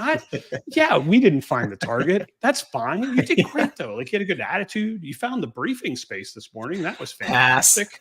I mean, so it's again, and I think you take that one more step out to people that are retired civilian. I mean, you just, the closer you are to the knife's edge, the sharper you are. It's just that simple. And if you start backing these things out, you're not going to get the same product. That's all. That's all. I mean, but you got to do something to fix it. I mean, you got to. I am for hire. I'm just saying. Speaking of Boeing products, play the video, sir. 757. Yeah. From San Francisco had to divert to Boston due to a broken slat. Yeah. Look at that. You know, in all honesty, I don't really think a lot of questions. There's not a ton of danger there in my eyes. And my question is, I thought that was a metal piece, but it looks composite. It's all honeycomb. Yeah, honeycomb metal. Maybe it was metal at one point. It's not anymore. That's why it fell apart. But the leading edge of a 7.5 is, I didn't know that leading edge slat was composite. I thought it would be metal, but I guess I'm wrong. Well, maybe it's supposed to be metal, and that's why it looks like that. Maybe they didn't get the memo. Oh, crap. This one's not balsa wood. This is what happens when you put too much speed tape on for too many years. It turns into just paper mache. According to Flying Magazine, here's what happened. There was a very large vibration. United Flight 354 diverted to Denver to address an issue. Flight landed safely, arranged for a different aircraft to take customers on their way. Kevin Clark identifies a passenger on board who said he heard an incredibly loud vibration as the jet took off. He then looked out the window and saw that the damaged wing slat and used his cell phone to record images that he shared with the media. Other passengers posted pictures as well. According to Clark, one of the pilots, at about 45 minutes into it, came into the cabin and looked out the window at the torn up wing, and then returned to the cabin, activated the public address system to tell the passengers there was some damage to the wing, and the aircraft was going to divert to Denver, where they were be put on another airliner and continue. So, Wombat, is that something you would do? I don't, that's a good point. I actually was just thinking to myself as you were reading it, is that something I would do? And I mean, without having much thought, which obviously I would hope I'd have more thought plain. I mean, if people are saying something like that, because what is the message? Let's play the telephone game. And I'm not knocking the passenger. I'm not knocking the flight attendants. But play that telephone game of, dude, the wing is coming apart. They don't understand what part of the wing unless they're into aviation, right? So the wing is literally coming apart. Tell that to the flight attendant, who then calls the cockpit and says, and I hear, what do I hear? I mean, even if I hear the wings coming apart, I'm like, well, it still seems to be working. So maybe I do actually want to go back there and get eyes on. Now, obviously, as a good captain, I'd send my FO because I'm not going through. But seriously, maybe you do want to get eyes on. I don't know. There's times where I have walked back to check icing on the wings prior to taxi because I looked at it when we did our pre-flight, but I'd like to look at it again. And I'm sure that looks weird to passengers when I'm bebopping down the aisle and I'm like, that looks pretty slick. And I usually try to make a joke what do you guys think? We're all voting members, and then they don't laugh, and I wonder why I'm not on Twitter. But so, I mean, I don't know if I go back there. No, I do not. It goes on the hook, and it usually gets left there until the FO hands it to me. Just want to know if you wear the hat. Do you want this? How do they know you can't be the captain without your hat? I think most people would be surprised, how little SA pilots have of anything behind the door.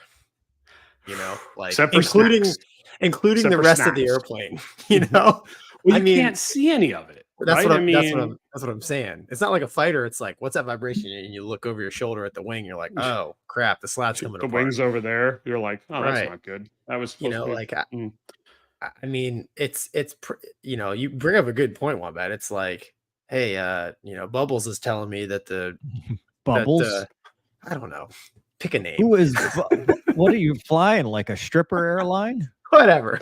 You don't fly for Spirit, bro. We all know that. It's not Bubbles. Good Lord, Bubbles. Whatever. Candy Bubbles. First Officer Gonky, assisted by Candy and Bubbles in the back.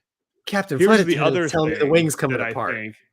Well, here's the other thing I would do is I like to know when I have deadheaders, non-revs, stuff like that in the back. Yeah. Because I would 100% take the word, be like, hey, why don't you have so-and-so's deadheading look out the window nonchalantly? Oh, this is the moment everybody waits for is are there any pilots on board that can go look at the No, not pilots, airline. Somebody who's got... They're very different. I don't need somebody that has 2 hours in a Cessna and an AOPA hat on to tell me what's wrong with my wing. Send all hate mail. Well, I'm just saying. TR Matson, not to the show. Well, I'm just saying, I didn't know what I was doing at 2 hours. So yeah, all joking aside, is you want a set of trained eyes giving you 100%. Accurate. Are you trained eyes, Gonky? No, that's why he would ask for somebody in the back. He would. He would hope that I was non-revving. Bubbles, while you're getting my Fresca, can you look out the window and tell me what you see? Does Bubbles look like Gonky in a blonde wig? It does. But yeah, I think I don't think I would write off having somebody get eyes on something like that because that is so abnormally weird. I just think about what is the message that the passenger gave. I'm assuming the flight attendant who then what does that telephone game sound like? And I can't imagine it would be good. The wing is falling off. Yes, that's probably yes. The wings. It's one of the reasons. One of the reasons when I teach new captains, I go, listen, if you have say we're diverting, right? We're coming into Dulles, and we are Reagan, and we have to go over to Dulles because Reagan's closed. You're busy. Load shed that. If you have a good flight attendant, hey, can you make a PA that we're diverting over to Dulles? We'll give you some more information when we get on the ground. Oh, great idea, right? Because I trust that every one of our flight attendants can make that announcement. If I have a non-normal that I'm dealing with, that's the last thing I want to do because as soon as I go, hey, so we have the yellow hydraulic system failed, but the other two are working fine, but you're going to hear the barking dog, blah, blah, blah. As soon as I unkey it, I don't know if they're going to turn around and be like, we're all going to die. Like, I have no idea. So I'm going to make that PA. That's the Only on Hooters Airlines, which Gonky apparently flies for. What's their pay scale? Can we talk Wasn't about that? that that was a TV show, LA to Vegas, where all the No, it was strippers. It real was. airline. That was a. It was. Yeah. It was a it TV was show though, with Dylan McDermott. I thought it was hilarious. That TV show, by the way. What? Like, What was the real TV show? Hooters LA to Airlines? Vegas. Yeah, LA to LA to Vegas. Yeah, because that's like the strippers for the weekend would fly from LA to go work their stripper jobs yeah, on the weekend, and it was that was a little- great show that got canceled. It was a great show. It was Yeah. very accurate. It was. I like that show because it's probably more accurate than the airlines. Much like how Top Gun is not as accurate as Hot Shots to the Navy. We didn't get basically- those shows in the kingdom. Sorry. All right, moving on. Thank you for that excellent thing. So there was a video recently that we're going to play that the Ukraine F-16 training in Denmark, and we're also going to talk about jets. So two different topics on Ukraine because it's always a hot topic there. Can you make it full screen, sir? So Denmark 2024, it shows them taxiing Despite out harsh and doing. weather, time shortage, and the pressure to return to the fight, Ukrainian pilots and technicians are going through intense training at the Skrydstrup base in Denmark. Well, combat experience is snowing, is that thing looks is bad. really hard to overestimate, but still it is a really condensed program. I think the biggest boost here is not that combat experience, but the motivation to go back and keep fighting. It is really a super fun jet to fly. I'm not saying that MiG that I flew before is super boring, but the F-16 You can is say that. definitely more agile. Much It feels better. like the jet wants you to fly it more aggressively. Yes. The F-16 is highly complex. Ukraine has never had access to such an advanced system. It's an immense challenge for the technicians who will be responsible for the jet's maintenance. Спочатку, як ми тільки знайомилися з цією системою, вона нам здавалася незрозумілою і нереальною до інтегрування в Україні. Але зараз я розумію, що це I don't know. We need a translator. спрощує I роботу, whore. економить час. Це дійсно варто того, щоб ми просувалися вперед. Якщо ми I like how they all have the розвиватися як patch. країна, як структура в повітряних That's the силах, first ми thing you get, right, повинні is the черпати patch. цей досвід в різних Not till you hit країнах, які 69 вже hours. давно переступили цей етап. For Just try Ukraine, throwing the it in the F-16 is deal. crucial, especially now, as Russia is intensifying its attacks. With the F-16, the Crucial? pilots I will don't keep know about that. aviation from Ukraine's borders, minimizing the threat of glide bombs on civilians and soldiers alike. The F-16s will make Ukraine stronger, and Ukraine is grateful to the coalition for coming together to help Ukraine secure its sky. Even if we were both European countries, there's a big difference between our cultures, and I think both sides learned a lot from that and made good friendships. We are in this together. In July 2023, Ukraine and several other countries have formed the so-called F-16 coalition. The coalition is led by the United States, Denmark, and the Netherlands. Other members include Norway, the United Kingdom, Greece, Luxembourg, Canada, Poland, France, Romania, Belgium, Portugal, and Sweden. The coalition is working on the transfer of aircraft, training of pilots and maintenance personnel, and preparation of infrastructure. So that's the big thing there is we've talked about this before. You know, an airplane by itself not going to help you all that much, but infrastructure, training for maintenance, because airplanes do not fly without maintainers that can keep them flying, especially combat ops where it's going to be 24-hour probably operations to some degree. I've talked about some of the limitations. Landing on unprepared fields probably going to be tough, but they're probably going to have some provisions for preparing them or having prepared areas, because you know the F-16 is a big Hoover. It's going to suck up all the foreign object debris that's anywhere in its path, so they're going to have to do that. But the cool thing is, you know, they're training them and they're learning all these things, and they're going to go out there and just like all the other lessons learned, we're going to kind of see the F-16 in a situation that we haven't seen it in, you know, recent times, because most of the combat hours and most of the hours on these jets are from, you know, Overwatch in Afghanistan, Iraq, Middle East, not dealing with the double-digit SAMs and the trying to shoot down hypersonic missiles and stuff like that. it is not going to be easy. It is not. It is a capability increase because they need jets. They need airplanes. But is it something that I think that immediately changes the course of the war? No, it's something that over time it's a capability. And I think what a lot of people miss is, I think this F-16 is more for what's next. I think the F-16 is more of the, hey, we're making long-term partners. We're making potential allies in this region that can then stand up against any future aggressions when it finally works itself out over time. And now they're coalition partners in the future, because the timeline of this, I mean, we're talking, they just had their 2-year anniversary. So and I said this when it first happened 2 years ago. I said it's not going to be a fast process, and it's still not a fast process. But I think the fact that they're coming together and giving them these airplanes and giving them the training, they're teaching them Western tactics. You start doing that, you make them more of a Western society and a Western military, so that we can better integrate with them in the future. But I don't know. I don't know. I thought it was a real cool video, and I thought that it was interesting that. I really always appreciate the fact that they say nice things about the Viper, because I agree. It's the greatest airplane in the world. Gonky?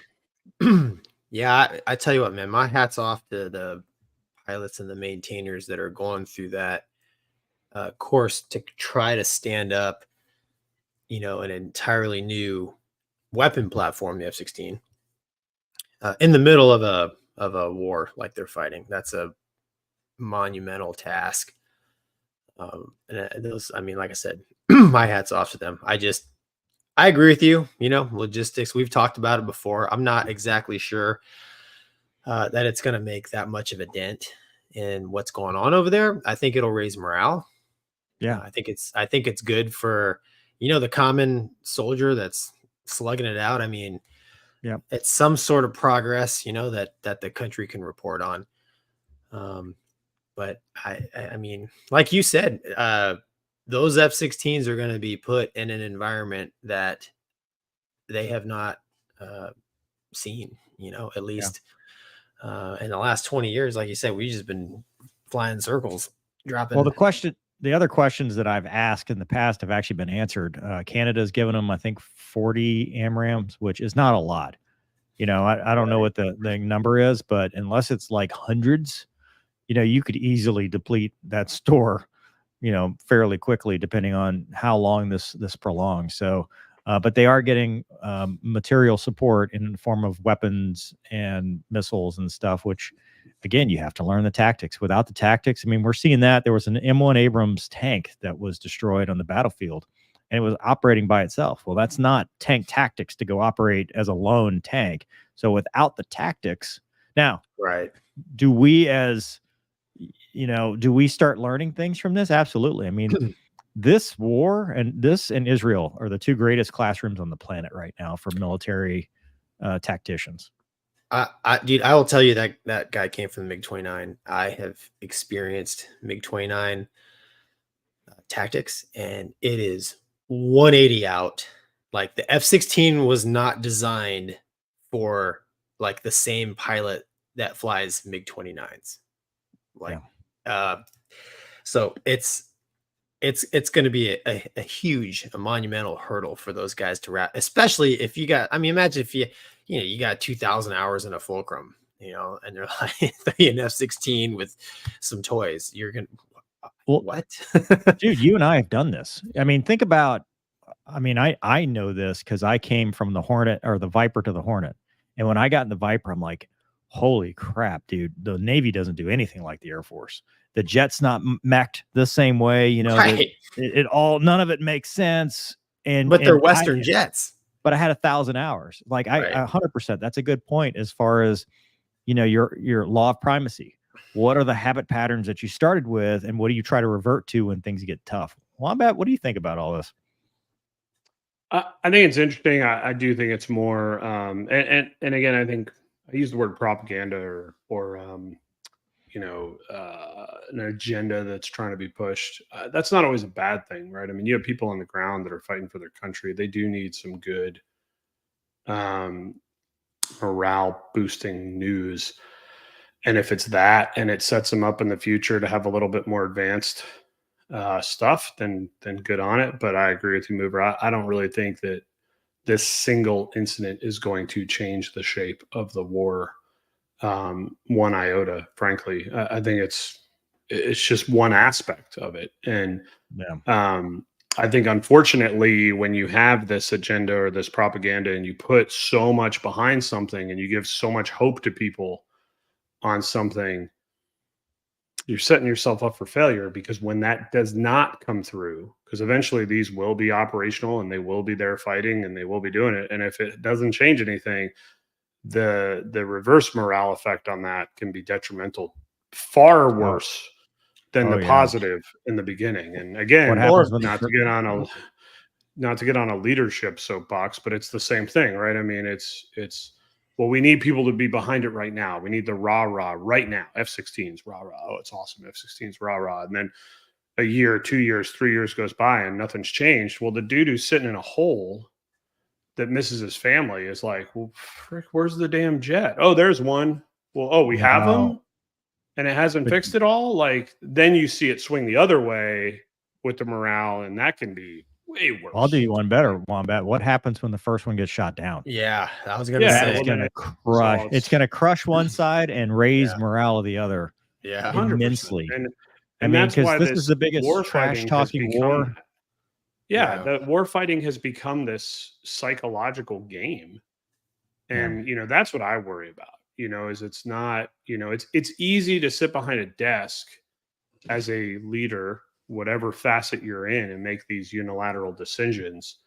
But until you're the guy or girl whose butt's in a hole, like, man, you better be careful what decisions you're making with the hearts and minds of those individuals, because without them, nothing matters. I mean, all three of us know, as much as we want to sit here and pat ourselves on the back, we were fighter pilots, and we were the tip of the spear, and blah, blah, blah, blah, blah. None of it mattered if there wasn't people on the ground that were willing to keep their boots on the ground. Because I could lob JDAMs all day long at dirt. Right. Okay. The only person it affects is who's under the JDAM. It's not, it's the people that are on the ground that are actually occupying that's going to make a difference. Yeah. But what do I well, so MJ says, I have to leave early. Thanks for the show. Just to call out for the 4 ADF members who lost their lives in the MRH-90 Taipan crash during Talisman Sabre public inquiry this year. We've all lost friends like this. Hope for some closure. We're going to talk about an Apache later. So yeah, sorry about that.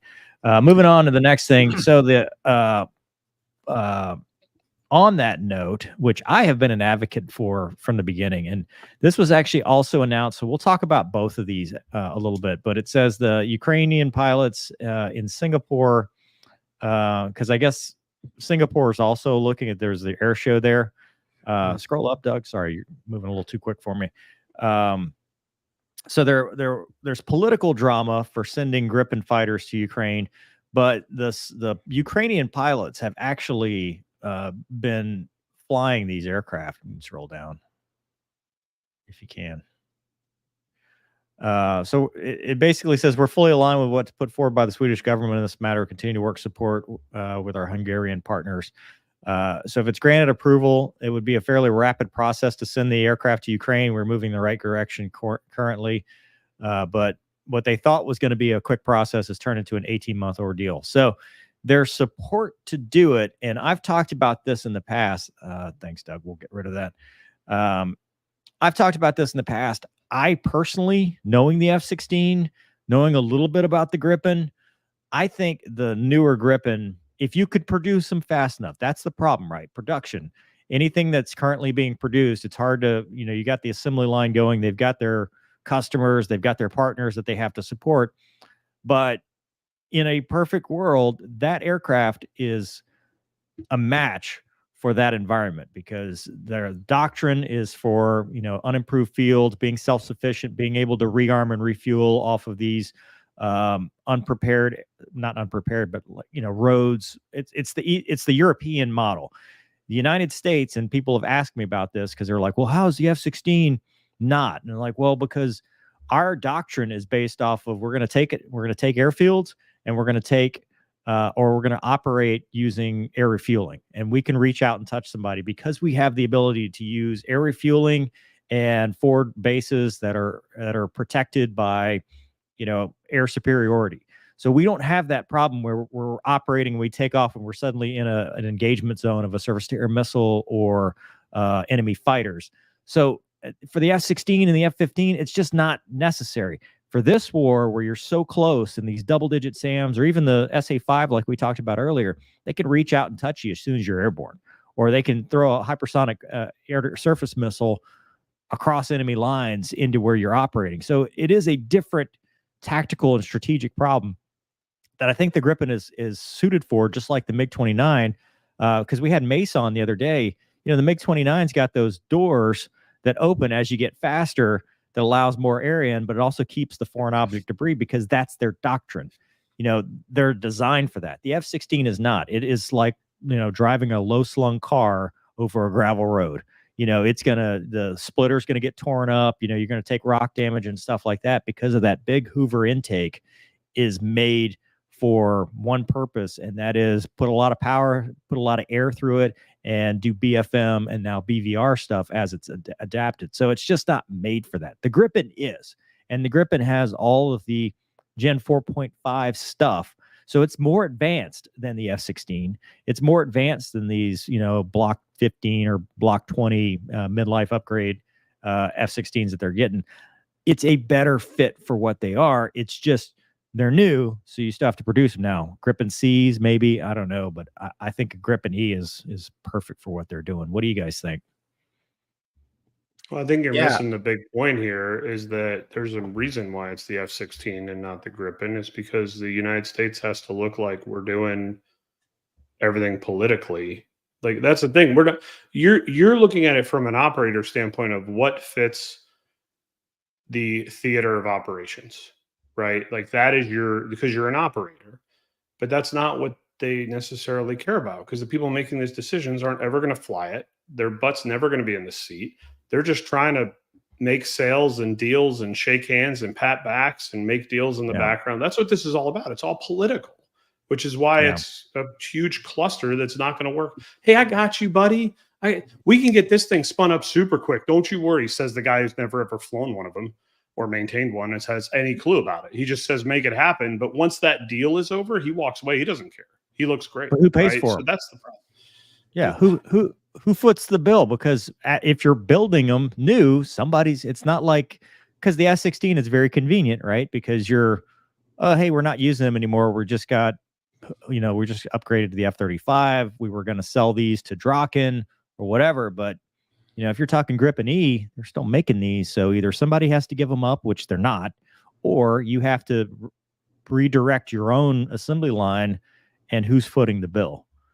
You know, that's direct aid that your country may not have.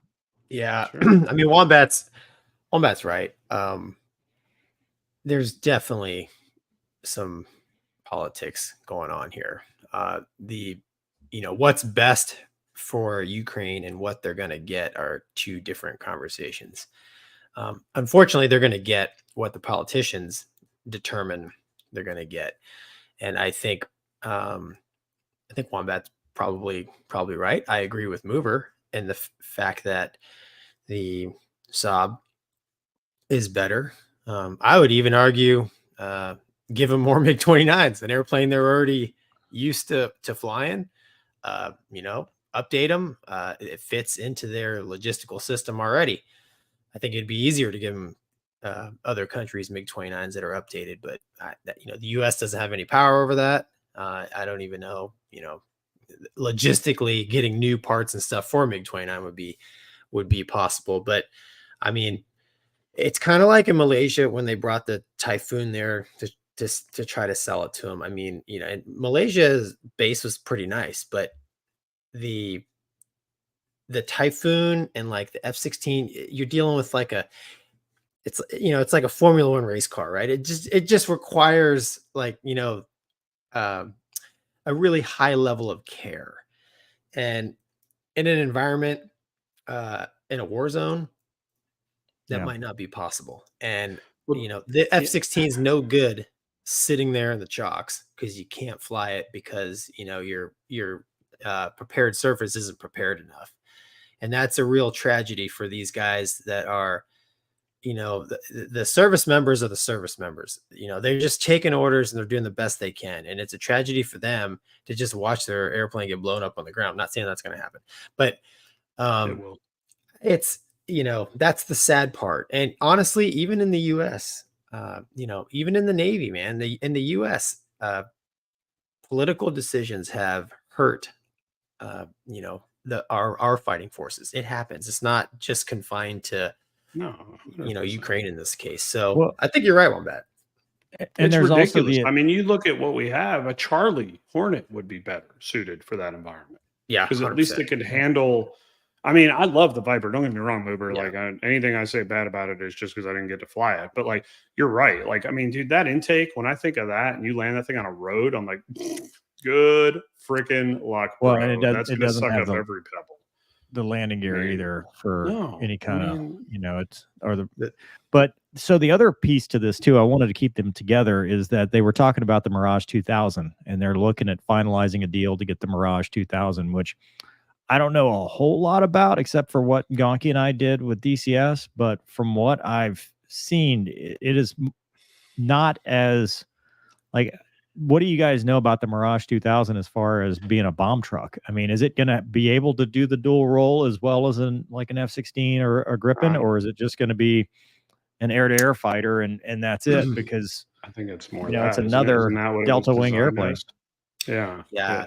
I think the Gripen, dude, is a better choice out Yeah. of the three. But I don't know. Well, good news. We're not letting the warfighters make the decision on warfighting. So we're That's well also versed with happening. that. That's happening in the US too. Yeah. No speaking kidding. Speaking of warfighters, we're going back to the T7 delay. We've got an article about the USAF addressing the T-38 engine issue. So recently we just talked about the T7 being delayed, and then they're even reaching out for civilians. But in this article, one of the biggest issues with the T-38 is that it's got engine problems. The engine life of the engine itself, and then the T7 is having all these delays. So there's really nothing to bridge the gap. And they're like, well, IOC is 2027, and if you scroll down. So it says the delays for the Red Hawk have been due to the jet's cockpit and flight control systems, with parts delays. They've not seen the new program. The flight test is the hard part. So they're basically saying we've had parts issues to even get to flight test. And once we get to flight test, there's no guarantee that this is going to work. And so the highest profile is the ejection seat system, which uses blast cords. They said the risk of injury requires a redesign. They had to approve a waiver to allow pilots to fly it, and it's that same system. That they keep. It's a European thing. They want to eject you through the canopy. For whatever reason, they just have this aversion to jettison in the canopy. They want to go through it, but they said from an engineering perspective, we're on the right path. But the issues with the J85, scroll down. They don't have one in production. So the mission capability rates are really, really low. And now they're like, well, hey, maybe we can figure out a different engine or a better quality engine. But they also have structural components that they need to do, longerons, bulkheads, skins, and others, 150 components. And dude, that's just not going to work. I mean, they're talking, we can get rid of this. It just makes me sad. No, dude, 2027. It says it in the article. It's going to work. 2027, Yeah. bro. So it's the perfect storm, right? Because, it's not really a perfect storm. It's a stupid storm, because the T-38, as I just said earlier, is so far past its useful life that this is just, it's like you got to put it out of its misery. But then you've got this T7 that was supposed to be plug and play. It was supposed to be, this design that already existed. We were just going to adapt a few things, and bing, bang, boom, we've got our next trainer, and it can do all the stuff. The T-50 lost, which the T-50 shared all the other stuff with the F-35, so it would have been, plug and play there. But also the T-50 is being used by South Korea. It's that joint Lockheed Martin, South Korea, and the T-50 had applicability as a low-cost fighter as far as like CAS, close air support, stuff like that. So it was there. Boeing won, whatever. But then now we get into the, okay, we need this thing to work, and it's not. And it's stuff that is like an ejection seat. Really? Like, why? Why are we in this point where an ejection seat in a modern fighter is the problem? Or why are the flight controls a problem? Like, this should all have been sorted out a long, long time ago. And now, I mean, the training's going to suffer, and a training backlog is going to continue to be a problem. And the Navy was also looking at, like, what are we doing next? So this could affect the Navy too, because, you know, the Navy was kind of talking about, if I remember right, they were kind of talking about the T-7 or something, because they weren't going to do the boat stuff anymore. Well, if you can't get the T-7 to work even at the basic Air Force level, what's the Navy going to do? You know, this is a big problem. Yeah. Pilot bonus to stay in. Problem solved. To do Pilot what? bonus. Who are you going to train? What are we Right. flying? Well, no, you'll be the frontline fighters because there's nobody to train because nobody's going to come up. So we're going to have gonna like be- 60-year-old dudes because they just happen to still know how to fly. You know, You it- don't have to Top put Gun them through Maverick primary was- I mean, advance. I mean, it's sad to me because, I mean, Mover, back me up. You flew the T-38 a little bit more than I did, but in my, I don't know how many hours I have, 150, 70, whatever, 200 hours in the T-38, I only ever had one engine problem. The airplane, the engines in the airplane were super reliable. So is it just parts are timing out and they don't have replacement parts? Or because I don't ever remember us losing a line because the jet had engine problems, except for like me that one time. You know, it's sad to me. I mean, it's such an I don't understand why they can't. Well, build the dude, parts. you remember when I had that compressor stall at Eglin? It was some bleed air valve, right? It was a bleed air valve, and because the cockpit got real hot, and you know, it was like Wombat. You and I have talked about, you know, your worst nightmare where the cockpit just goes full hot and there's nothing you can do about it. That's one of my worst nightmares. I have lots. Yeah, it is a terrible one because you're in a greenhouse with the thing. Yes. But when we were doing the deep dive, because it became, I think it was like a class C or something, like it was a mishap because it totally took out that entire engine. Like, you know, the damage was pretty massive, so to speak. And the thing was, all these parts were flight of failure because they couldn't fix it. Like, even if they knew, it was like, we're just going to fly this one to failure. We're going to fly this part to failure. We're going to fly this part to failure. And that's the problem with an engine that is no longer in production. They're no longer making parts for it. You know, the parts shortage is so significant that it's backed up. You know, it's just like everything else, dude. You can't, you know, keep this thing going forever. So the engine issues are just parts timing out, because usually engines start and I went. Parts and supply chain. Parts and supply chain. I mean, dude, who's making them Gonky, anymore? you're awesome. Engine turn on, I go fly. Well, pretty much. I mean, that's how I operate. But Wombat, coming full circle back to what you said earlier, it wouldn't surprise me if the whole T7 deal was, political. I mean, I'm not saying it's 100% political. Are you kidding me? It's not saying it's good or 100% bad. Political. Not saying it's good or bad, but I just all this stuff is political, man. It's too bad because it is at the end of the day, it really crushes. Like Mover's saying, there's a huge gap, and at least, not that the Navy's the smartest branch out there, but at least they bought T-45s in the 90s. Yeah, which are starting to time out. They are starting to time out.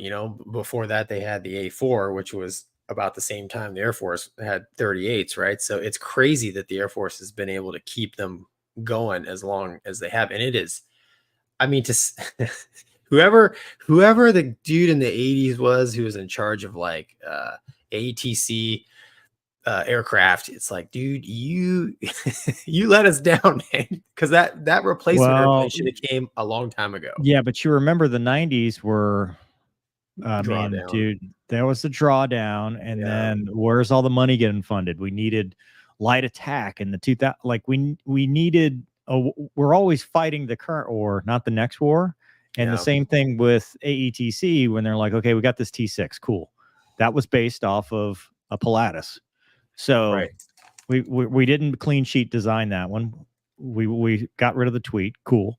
But then the T-38, they were like, okay, well, we'll put the, ejection seat, which they didn't until after me. But the first thing was the T-38C with the glass cockpit and the HUD and everything. And they're like, this will be bridge the gap. Because remember, dude, the T-38 is like a first gen fighter. Yeah. Dude, it doesn't simulate, and it hasn't for most of its existence. It does not simulate anything in the United States military inventory. It doesn't fly like an F-15, doesn't fly like an F-16, doesn't fly like an F-18, F-22, F-35 for sure. Like when you learn how to fly T-38, it is 100% stick and rudder skills, and it has nothing to do with employment. You're learning to fly a T-45 Century is the series. same way. I mean, Yeah, T-45 is the same way. Yeah. And that's what drove me nuts, like when we would try to do it tactically, because it was stupid. Like IFF was such a waste, because it's like, okay, you're going to pull to 400 knots, you're going to hold the buffet. It's like, dude, first thing I got in a Viper, I'm like, this is nothing like that piece of crap. This is not like absolutely not even in the same universe. And so the question is, are we building stick and rudder skills, or are we building elite in fighters to the next thing you're going to do, which is, I think, what they were trying to do with the T7, which was, hey, it's less about flying and more about systems management. Because, dude, you know how it is. Gonky, you might not, because you're averse to technology, but you get in some of these vehicles today, cars, trucks, or whatever. Look how many people struggle when they get overloaded with all the technology and stuff. And you put that in an airplane, you're like, I mean, how many times as an airline pilot have you heard, what's it doing now? Oh, every flight. What's it doing? Because, at some point, the T6 has taught you how to fly. The T-38 needs to teach you how to employ and manage systems, because one day you're going to have a 12 ship of loyal wingmen and sensors and global SA. Well, there is such thing as too much SA, because now you have so much situational awareness, you don't know what to do. There's so many things coming at you at once. And that's what it was supposed to teach. But instead, we are backlogging. I mean, look at the delays in pilot training right now. It's like 2 years plus in some cases. Wow. A lieutenant is now a first lieutenant, pushing captain by the time that they graduate pilot training. And you're like, dude, you're wasting years. I mean, we do this when we're young. We do this when we're junior, not as a captain with no experience. Well, and then the other part of that too is it takes you 2 years to get through, or 2+ years to get through flight school, dude. Like, you're bitter now. You've lost that guy. You've lost the customer. Like, I joined to be a warfighter, not to be a professional student. And damn well, if they're not flying, they're sitting around doing whatever it is 20 some odd year olds do, which ain't good. Nothing good comes out of that. And it's not morale building. It is not, dude. It sucks. Well, and dude, your commitment doesn't start until you graduate. Well, and they know that, which is another reason why that 10 years. That's why these kids are like, "Oh, I don't want to go to the fighters." No, I just no kidding. I don't, dude. In a lot of regards, I don't blame them. Yeah, because like, where is that warfighter? Where is that dude? You're the tip of the spear, man. Like, you are gonna. Oh, dude, it's like, no, you're not. If you're lucky, if you're really lucky, you're gonna get to shoot down a balloon. Like, all right. But the good news is you won't have enough hours to go to the airlines when it's time. But you're stuck. But your buddy in the C5 will. So, but he's not going to get to shoot down a balloon. So it's the whole place is skewed, man. It's speaking of balloons. So bad. China is recruiting Air Force pilots now. So I guess if you thought things were too bad here, Gonky, what do you think about this? Yeah. I think this is the article. I can get past the paywall or the firewall, whatever it's called. But China has reached out, and in my mind, this is nothing new. China has reached out to pilots, maintainers, any person that could get them some information to put them a step ahead, technology wise, tactics wise.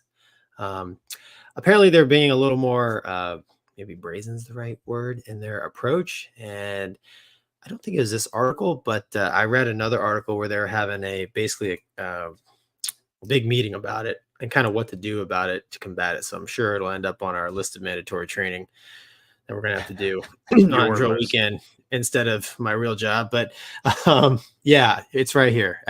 Exactly. the Ramstein conference to talk about this. Again, nothing new, to say that the United States isn't in China trying to find out their secrets, I think would be a bit naive. It's the game of spies, but yeah, it's happening, and I would say it's nothing new. What do you think, Wombat? No, this is no different than when you'd be in a port call and a good-looking girl would talk to you at a bar. Like, damn well it had nothing to do with your personality or the Your attire looks. that you have picked for your port call visit, right? I That's mean, but true, some guys yeah. got trapped by it. They were like, "She loves me," like Yeah. just like every dancer in Key West, and the answer is they don't.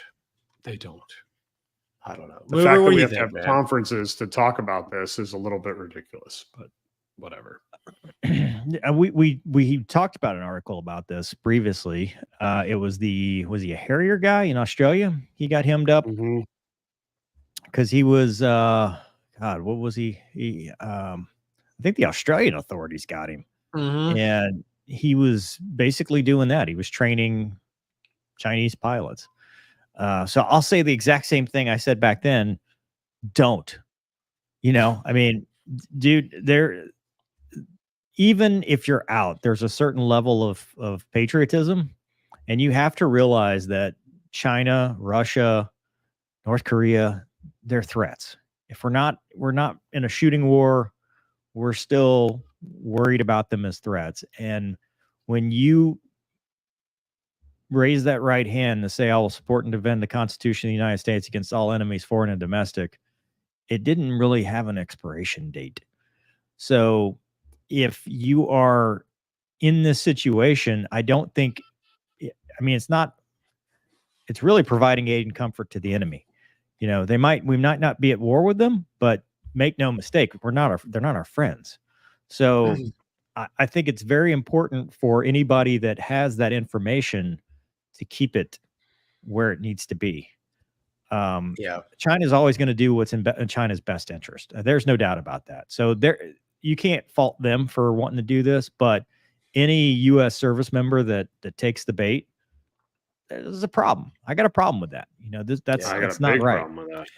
So Wombat could back me up, but I always found it funny when you were up at altitude waiting for the ship to start recovery in the Gulf. You look down and like this ship does a 180 to go into the wind, and so does like the 6 random dows. That like, you like 8 ships all doing a 180 and only one's the carrier. And the other, the rest of them are these little wooden boats. You're like, what's going on? Somebody needs a flyby. Right. Which they would get. Yeah, they were great to thump. Are you kidding me? Spying and listening, it's part of the game. It's loose lips sink ships, right? That's why every time you see a new design, you're like, huh. Looks an awful familiar. Huh. All right. But yeah. Anyway. All right. Moving on to our next topic, which I think is relevant. I saw an article now, so yeah, it's an uncomfortable Please buy my subject. Books. So this is recent, and some of it's not current. You can tell because they used some really outdated numbers. But I also like that photo. That's amazing. When we're talking about it's AI, when we're talking about what the other side is like, why are people leaving the ability to serve your country and fly cool jets or whatever? This is where they're going. And when you do the math, you realize that it's not really that difficult of a decision, because the money and the quality of life are so much different on the airline. Now, don't get me wrong. I'm not a huge proponent of the airlines for that, because I do think it has drawbacks, but it's hard to ignore the numbers and it's hard to ignore the math. And so this article says, how much do pilots make flying for commercial airlines? Average is about 200,000 into 2023. Delta Air, Lines is among the highest paying airlines for captains with greatest 12 years, offering $279,408. I would argue that's first officer pay on 12 years, because that looks super low. I think you're talking more in the 400s to almost 500,000 for a 12-year captain flying wide body.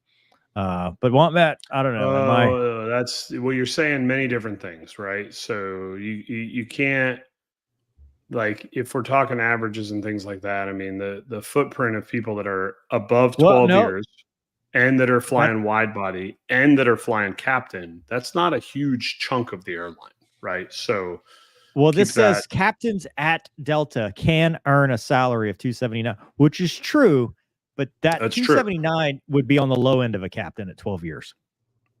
I don't think there is a pay a $279. No, dude, you guys have got to be.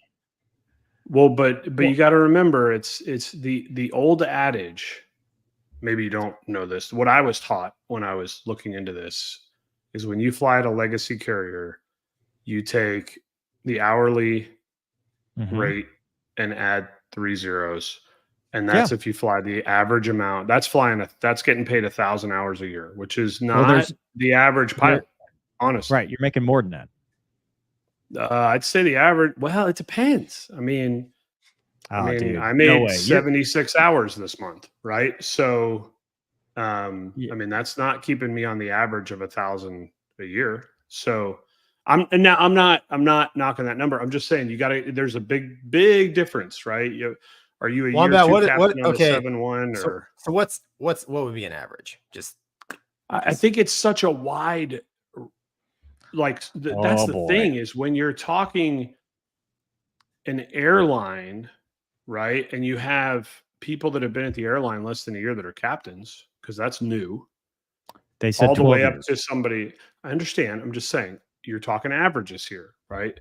So you got somebody on year two pay. We're not talking average. It says Gonky just asked what would an average be, and that's why I said it'd be very hard to answer that, because that's such a wide range of salaries is what I'm looking at. So what Wombat's saying is, like, I fly about 140 hours a year. So I don't make a lot of that's money. the point, is you have a lot of people that do, but you have people that do that, right? So that affects it. Yes. So I think I'll be honest with you. What was that? I don't know why I just tried to scroll down on my screen. So that tells you how tired I am. Scroll back, Doug, to where we were at, where it said the average. My Chrome just crashed. Okay, cool. It was like, what was it like today? I tell you what. Was it like 275 is what they said was the average? 12 year at 12 year. I mean, is it a little low?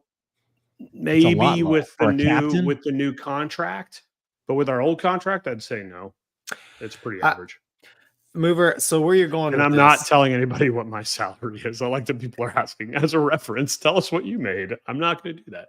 So where Mover's going with this is, and I would argue, Mover, the money's part of it, but it's and what me and Wombat are talking about is it's the flexibility. I choose to not be there, so I don't make a lot of money at the airline. But guess what? I just spent the week in Tampa. Why? Because I can. Because you can, right?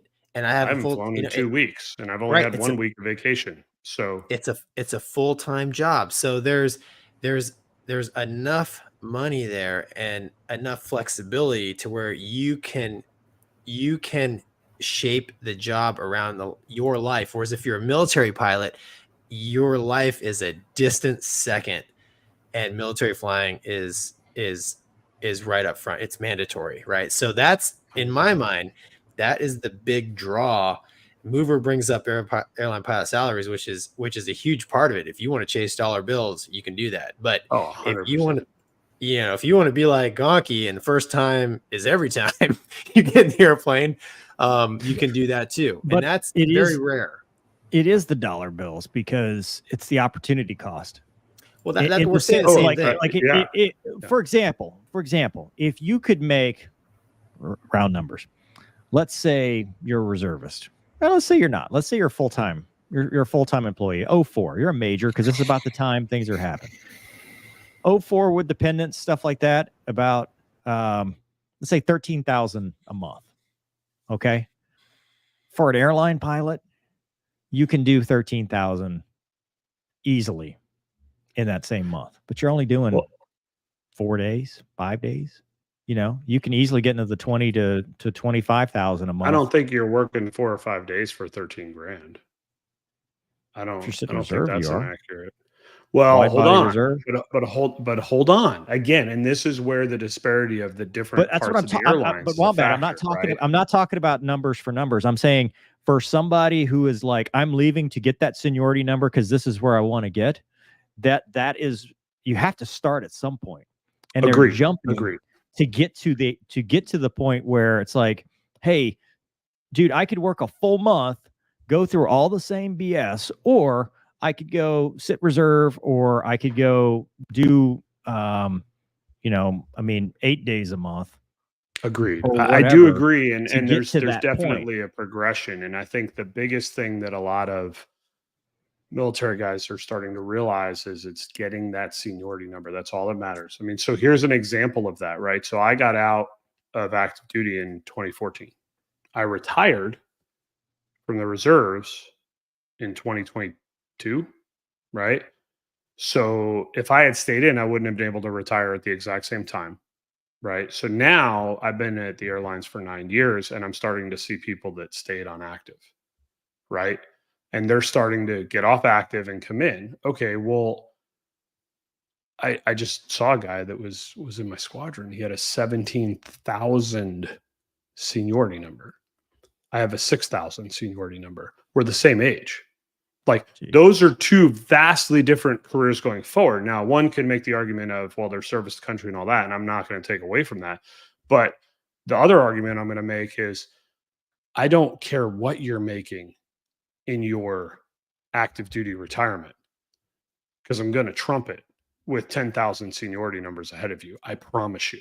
I promise you. So that goes to your point, Mover, is it's also that there's so many variables, but the problem is that the military looks at this and they go, here's a lump of money. And it's like, well, no, that's not what it is. Like, because what I'm seeing from the newer generation that are coming into the airlines actually is they're not the braided belt wearing old timer on old fighter pilots that complains about your commentary. They're not chasing every dollar.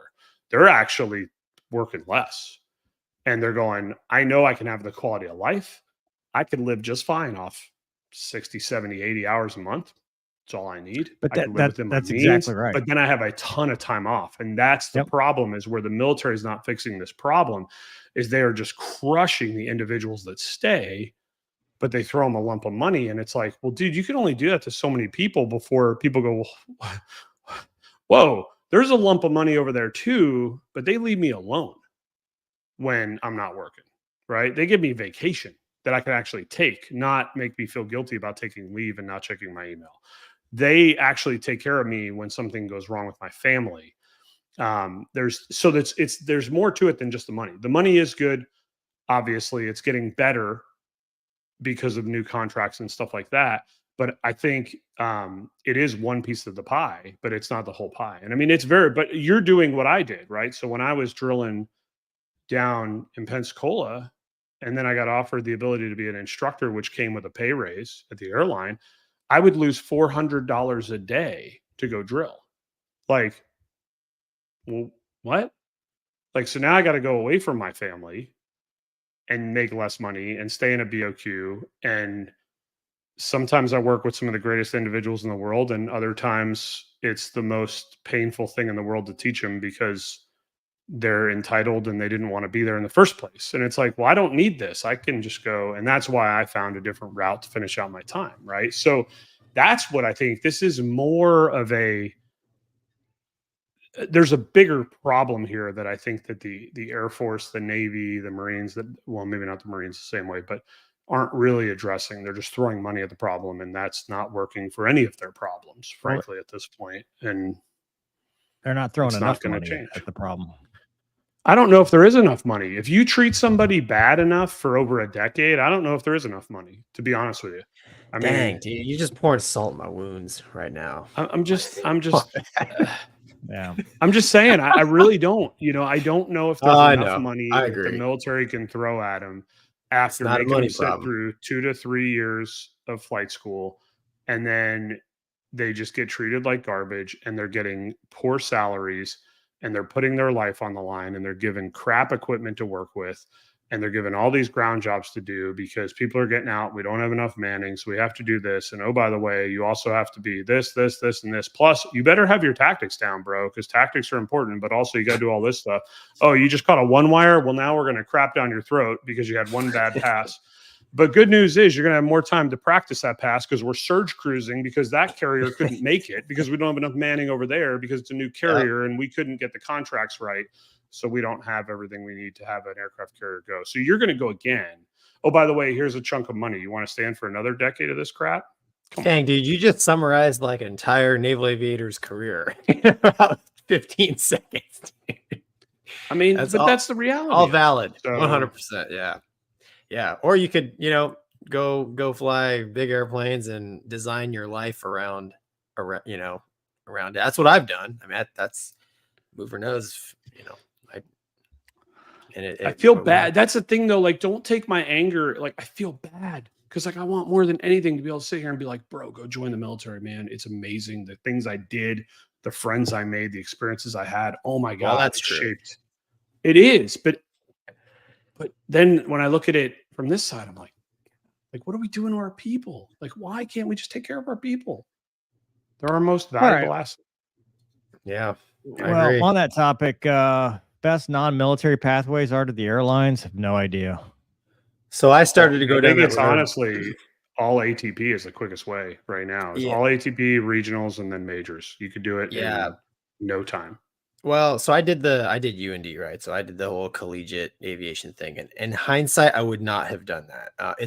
It's a ton of money. I mean, it's good training. It's good. Sure. But at the end of the day, get a 4-year degree in something with a decent GPA, and then go just knock out all your ratings, like Wombat said, at a flight school. You don't even need a degree anymore. You don't need a degree anymore. Why waste your time getting a degree?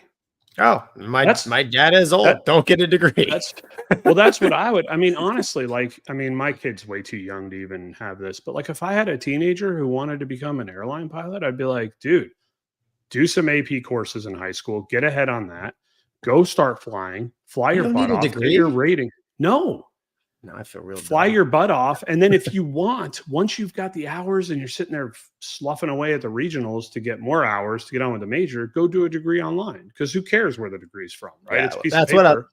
That's what I was getting. But do it later. Do it later. Yeah. Like, it's crazy. I mean, we've had. Granted, they have degrees, but you don't need them. I taught a flight attendant. She was a flight attendant for us.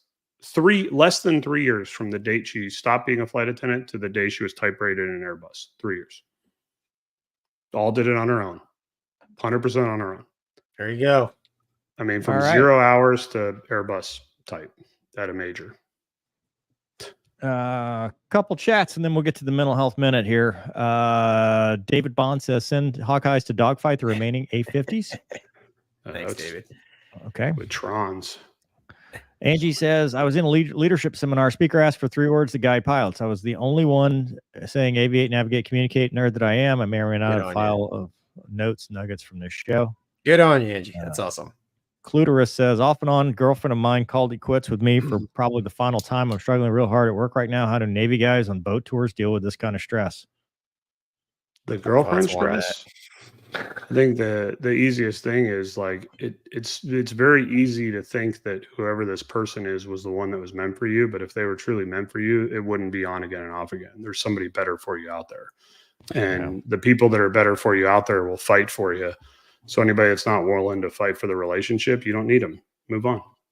Yeah, my now wife, then girlfriend, actually broke up with me when I was on deployment via nice email, but it all worked out. Honestly, I think Wombat can agree with me because he went through some stuff too, but there is a lot of work to do when you're on the carrier, and I just kind of immersed myself in my job and my friends, and to be honest, the only time I thought about it was like at night before I went to bed, like when I let my mind go idle. You don't have much alone time. Yeah. But you never have any alone time, So, being on deployment was probably helpful to me. Yeah. No, I had the option when I found out I was getting the divorce. My skipper was going to send me home. And once I talked to my now ex, and told me there was nothing that I could do if I came home, I opted to stay on deployment. That was my family. I mean, that was my support network. And I mean, I still remember the crew that I went flying with the night after I found out I was getting a divorce. And those guys, I mean, I told them, I was like, you trust me to fly you around? And they said, absolutely. So we get so wrapped up in what other people think. If this person, and I can't speak for this, but if this person is really on again, off again, screw them, move on. There's plenty of people out there that actually will care and value you in this world. Maybe. Their arm mover. Airborne Phantom says, on this topic, would you guys be... Oh, damn it. Read from the teleprompter again. Rose says, any chance of getting nasty on the show to chat about leadership? Love the past interviews with him. It seemed like a topic everyone can learn from. Maybe. Yeah, Wombat has connections. Dylan says, are a lot of these military issues being brought up not as much of an issue in the A&G? I know the not moving around knowing that you fly remaining benefits. Was there more than that? Oh, yeah, there's a lot more than that. And yes, it's pretty much everywhere. It's not just, I think it's everywhere. I'd be hard pressed not to recommend somebody going through Air National Guard right now, honestly. Depends on the unit. Yeah. Sure, I agree. But depends. With the right unit. It depends. Much like everything. Honestly, with the right if unit, you're a youngin', you need to get a pilot slot. I still wouldn't give up any of the training or the experiences from the first part. Anyway, moving on. Speaking of, this is a good segue, actually. So today's mental health minute is about outcome bias, and I had to look it up. So this was sent to me by Jerry Vank, who was on the show a while back, and he sent this to me. So what is outcome bias? It's a phenomenon that was observed across various simulated. They did a study for applied. Oh, there you go. Outcomes of past decisions, whether good or bad, significantly sway how pilots evaluate the quality of the decision. So what this is basically saying is, as pilots, we always talk about the bag of experience versus our training, and you kind of hope that luck fills up. You don't have to use your luck, you can use your experience, but sometimes our experience can lead us astray. And a lot of the outcome biases are where we go back to that experience and we say, well, this is how this worked out before, this is how it'll work out next time. And we sometimes ignore the actual data that's being presented to us because we say, well, it worked out last time, it'll work out next time. Or we say it didn't work out next time, it won't work out this time. And we ignore all of the alarms or data or whatever. And this applies in life. I think as we get older and we get more experience, sometimes we think we have all the answers, and then we find ourselves in a position where we're like, well, damn, that didn't work out like I expected. It didn't work out like it did last time. And, just in flying, how many times flying the T-38 Gonky, have we taken off? This happened a lot at Eglin, actually, where we had fuel set up for Tyndall because we were used to operating in the exact same airspace. It was always the same airspace. It's just now we're going to Eglin instead of Tyndall. And one day the weather rolls in, and it was VFR, as visual flight rules. We thought it was going to be a great, beautiful day to go fly, get airborne, and all of a sudden they're saying, hey, we're IFR, instrument flight rules. We're going to fly this ILS. Well, at Eglin, that's a 20-mile pattern. And holy crap, everybody's calling emergency fuel, min fuel, because, well, it always worked out at Tyndall. Why wouldn't it work out here? And so sometimes in that case, you're sucking up seat cushion because you're like, holy crap, I'm going to run this thing out of gas. And that's probably one of the top 2 embarrassing ways to lose a jet is if you run yourself out of gas. It's not something I'd want to do. But I think that helps us and it hurts us. And we have to be able to recognize the difference of when our experience gives us that edge that's, hey, I've seen this before, but then I'm going to add in those external factors. I'm going to add in that data and actually make a valid decision. Or if we're just relying on that experience and ignoring all the external factors and not making a good decision based off of the reasonableness of the facts at hand. So I think that's our discussion for tonight. And also, I'll always talk about 988, Military One Source, or Veterans Assistance Hotlines, even calling 911 if you feel like you might be a danger to yourself, or you might be having thoughts that aren't good. Don't just rely on the fact that it's always worked out before. Talk to somebody, get the actual data, find out what's going on, see if you can attack the root cause that's making you feel that way. You're not alone. There's no need to have to try to fight this alone. But Gonky, I mean, what do you think as far as, I mean, I think we're all victims of a little bit of outcome bias. No, 100%. You know, when I was a younger Hornet pilot and we would have guest pilots come fly with us, if they were like old experienced guys, I can't tell you how many times they're like, dude, you got to watch the Navy captain. You know, he's got a lot of experience, but you know, he's not going to be as receptive to you know, he's going to rely more on his experience than he probably should, basically.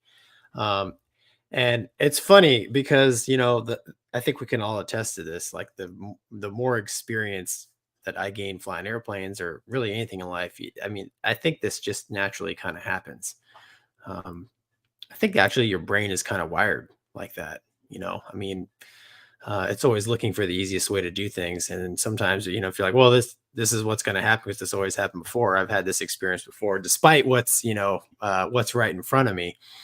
You just setting yourself up for real problems. But yeah, it's,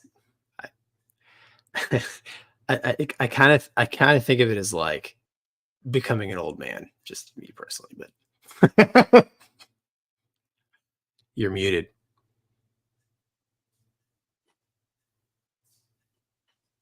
Was that an outcome bias? Thought he wasn't muted. That was just me saying Wombat, which Gonky, you could have used your outcome bias and said Wombat. I didn't know if it was AI talking or if it was actually Mover, so I wanted to hold my comment. So I think the thing where I see this, and it definitely applies to aviation, but you know, I try to, while the vast majority of your listeners are at least interested in aviation, I think trying to apply these things to the average person who maybe could care less about aviation or is going through a hard time or something like that. I think the thing you have to watch with outcome bias is when you've been beat down a lot, you know, and Gonky, you've been there with me through the things I've been through my whole career, my whole life, you know, whatever it was. And you know, it's hard when you feel like every time you try to take a step forward towards whatever it is you're working on, you get knocked down. And at some point, at some point you're like, well, I know I'm not going to be able to do this. Why would I bother doing it? And that's, I think, extremely dangerous, and it takes you down to dark places. And you know, one of the things I talked about on Instagram today, actually, because it literally just came to me, which is half of the stuff that I talk about because it just hits me and I like to share it, is I remember a story when I couldn't have been more than 5 or 6 years old, and I was playing outside my grandfather's house and I fell. And I mean, I fell hard. Like I was bleeding. I was hurt. I was crying. I mean, in my 5 or 6 year old mind, I was dying. This was it, right? My life was over. And my grandfather, you know, I'll never forget. He looked like a human version of Popeye. And I'm not exaggerating. Like that is how he looked. He looked like, and he was never in the Navy, but he looked like an old Navy sailor with giant biceps. Like, I mean, it's just, he was a hard individual. And I remember him standing over me and he'd look at me and he said, stand. That's all he said. And I was like, I can't, I'm blah, blah. You know, I mean, we have kids now, right? Like we've been there. Oh, yeah. And he's like, just stand. And for whatever reason, I stood up. He told me, he goes, if you could stand, you have a chance. You could fight. And that always stuck with me. And I remember, and the rest of the story that I did not tell on Instagram today that I think goes to this is when I was getting beat down in T-45s, and we've talked about it, you know, where I got grounded because some stupid instructor thought I was too big for the jet, even though I wasn't. And I decided I was going to go run in the Texas heat whenever the skipper, XO, and OPSO were coming in and leaving work. Well, one day when I was out there, I fell. I didn't pass out, but I damn near passed out. I threw up on the side of the road. I was so dehydrated. I mean, you remember those summers. Like, it was horrible. And I was just sitting there, and that was it. You know, I was like, this is it. You know, my outcome bias was essentially like, I'm going to fail at this. They're going to take me out of flight training. They already have. It's just a matter of processing me out. There's no chance that I'm going to have to get my wings. It's all over. My whole life's going to come to an end. This is it. And I heard my grandfather. He was like, just stand. And I did. Well, the skipper of VT-22 at the time pulls up, stops on the side of the road, asked me if I'm okay. I told him I was. And he goes, come see me in an hour. That was the conversation of, you're going back in the jet, right? Well, how would that conversation have happened if I hadn't gotten off the ground? Right. Yeah. But in my brain, I was done. My brain was shut off at that point, that there was no way that I could overcome this. It's because everything up to that point, air sickness. I mean, you go back to college, my 1/8 of an inch underbite where they were going to disqualify me from aviation. What? Air sickness in advance, right? Where they were doing everything they could to get rid of me. Not having any iota of aviation skill whatsoever, zero, right? No hand-eye coordination for the job. It was just pure muscle gut to try to get through this. And now this is happening. And if I had given into that outcome bias and just sat there, I'm not here right now. I don't have this career. I don't think I would have gotten that chance. So while I think it's dangerous in aviation, because you do have to be open-minded and you do have to assess whatever situation you're dealing with, no different than if you're driving down a highway and there's an accident happening in front of you, or you're in a relationship and it's falling apart. You have to assess all these things and try to be flexible enough and not get yourself locked into, well, every time. Not that I have this as an example. Every time my wife and I talk about this, she starts yelling at me. So why even bother bringing it up? It's like, we've all been there in situations, right? Where it's like, every time this happens, this is what it is. So why even bother dealing with it? Well, the negative is like, it's that way too. It can really hinder you and your ability to actually accomplish what you want to accomplish. So, I think we are wired that way. And I think in some aspects, it's a good thing, because you learn from your experiences and you put all those, like Mover kind of alluded to, the bucket of luck, bucket of skill, right? You hope that the luck doesn't run out before the skill fills up, right? That's the old aviation adage, right? And I think a lot of this comes into that bucket of skill. But I also think the flip side of this is it's dangerous, because you can get yourself into a situation where you have conquered yourself in your mind and you're done. You've now gotten yourself into a situation where you're like, there's no way I can accomplish no matter what. And that's where I go back to, kind of the mantra of just stand, or just win today, or something. Just get through this next couple seconds, man. If you can get through this next couple seconds and break that chain, you at least are still in the fight. And if you could stay in the fight, you got a chance. All right, Douglas, you got anything to add?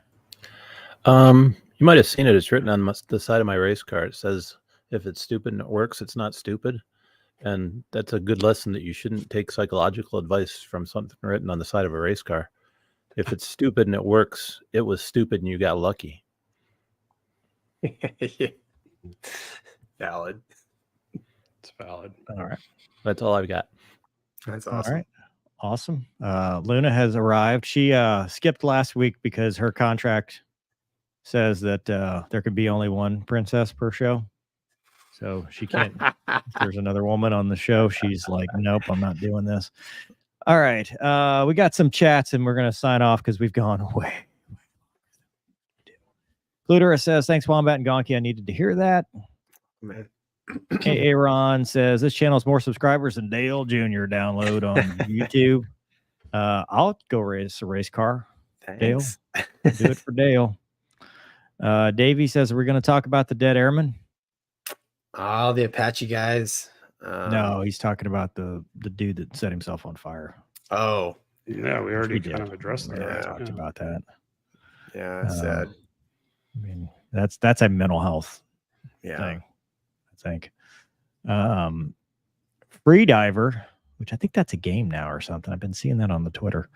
Having gone through a serious battle with depression, I thank you all for speaking on mental health in all aspects, and suck it, Plexi. Freediver. And then Plexi responds, you suck it, Freediver. Dude, honestly, Gonky, you could get rich from them telling each other to suck it. Yeah, that's Just go back you to that two board. fight now. I know Yeah. you guys think I'm the cyberbully, but please, guys, don't cyberbully yourselves. Yeah. Darcy says, no man is more unhappy than he who never faces adversity, for he is not permitted to prove himself. Valid. And that concludes our lesson for today. Luna Bell has said, sir. Bedtime. Yeah, she's like, keep what are petting me. you asking? Well, I argue, and Wombat and Doug would back me up, but if movers didn't have multiple computer crashes, I think we'd have been on time. That's just Has nothing to do with Wombat going on soapboxes, which is probably what Mover would say. Is the I think Mover why I don't get crashing. invited on often. I think Mover's system crashing put us like 30 minutes behind. Oh, I don't think we blame. Luna says no. Sorry that I went on my soapboxes. No, I like the Luna soapbox. says It's all no. true. Wombat. James says, I just recently found out I was accepted in the Civil Air Patrol National Flight Academy. The channel has helped me push through the application process and make them tell you no. Thank you. That's awesome. That's awesome. That's a great option too. Such Yeah, a great program. So, hell yeah. Awesome. Gents, anything? You guys want to say something? No. I'm sorry that my computer kept crashing. Yeah. No, hey, thanks. It's wasn't the computer. It's just Chrome. The one tab. No, Wombat, thanks for joining us again, man. And thank you everybody for joining us. We had, like I think I saw like over 1,000 people watching. So that's pretty awesome. Really appreciate the support. And we'll try to keep pumping out the good content here and hopefully get Mover some, updated equipment. So just updated it. So just updated. Well, it. I mean, what do you expect from they a don't guy make who got more zip updated equipment. ties? Yeah, on that's his boom mic. I mean, the guy's got his boom mic zip tied clearly, and I think Mover is he's too cutting edge. When you're on the edge, sometimes you fall off. I'm in the future. I'm not even here. This is AI. You gotta roll it back. Dude. This is AI Mover. Doug's right. Just go back to a camera and a microphone, man. Yeah. Grassroots, baby. Go Grassroots. Old school. Well, go watch your first YouTube over. No, and don't then- do that. No. Don't do that. That's not good. I'm not doing That's that. not good. Hello, That's everybody. Yeah. I am Mover. Very- Oh, Wait, hold on. man. Hand movement was sus on my homepage. Okay. Great. Are we talking does that about mean? the Lunacam? Is there some suspicious hand movement on Lunacam? I don't know. No. I guess for think $2. that we dog's can not find AI. out. Without the Lunacam, it is a little bit. The dog's not It's AI. true. That is AI true. Mover's petting a real dog. If the Lunacam wasn't on, Mover would look a little weird on his camera right now. He really loves the show. I mean, he really puts his heart and soul into the show. That's what this is. And You'd have to switch it. Now it looks sus. or does it just look like two guys on a long deployment? I mean, I don't know. You know what I the mean? romance continues. It's just friendship has no bounds. That's what it is. So good for you guys. Oh, there's the yawn. She's like, I'm done. And then Bowser says, hello, Luna. All right, let's lock this one down. Mover ruins Mover. Standard. Let's knock it off and call it a night. Wombat, as always. Thanks, man. Fun. Thanks for coming on. Sorry, I went on my soapboxes. Can't let me out. I This is your apologize. therapy. This is your therapy. My Bubbles, therapy. good to see you again, Bubbles. Oh, Doug, man. thank you, sir. Yeah, thanks, Doug. You bet. All right. Just remember that it was Well- Gonky who called the flight attendant Bubbles, just so we're clear. Yeah, I send did all not hate say mail. that. That's Did been not. amply documented. Okay, good. I just want to make sure. Hey, Don't- Gonky, does it don't look get- like I'm looking at you now? Oh, jeez. Are we still doing this? We're still doing this. Till next week. No, but you're still All right. petting Luna, and nobody sees the Lunacam, and that does look like something suspect. So, Somebody push the big red button. All right, see you Make it guys. stop. See you guys. Bye. Have a good one.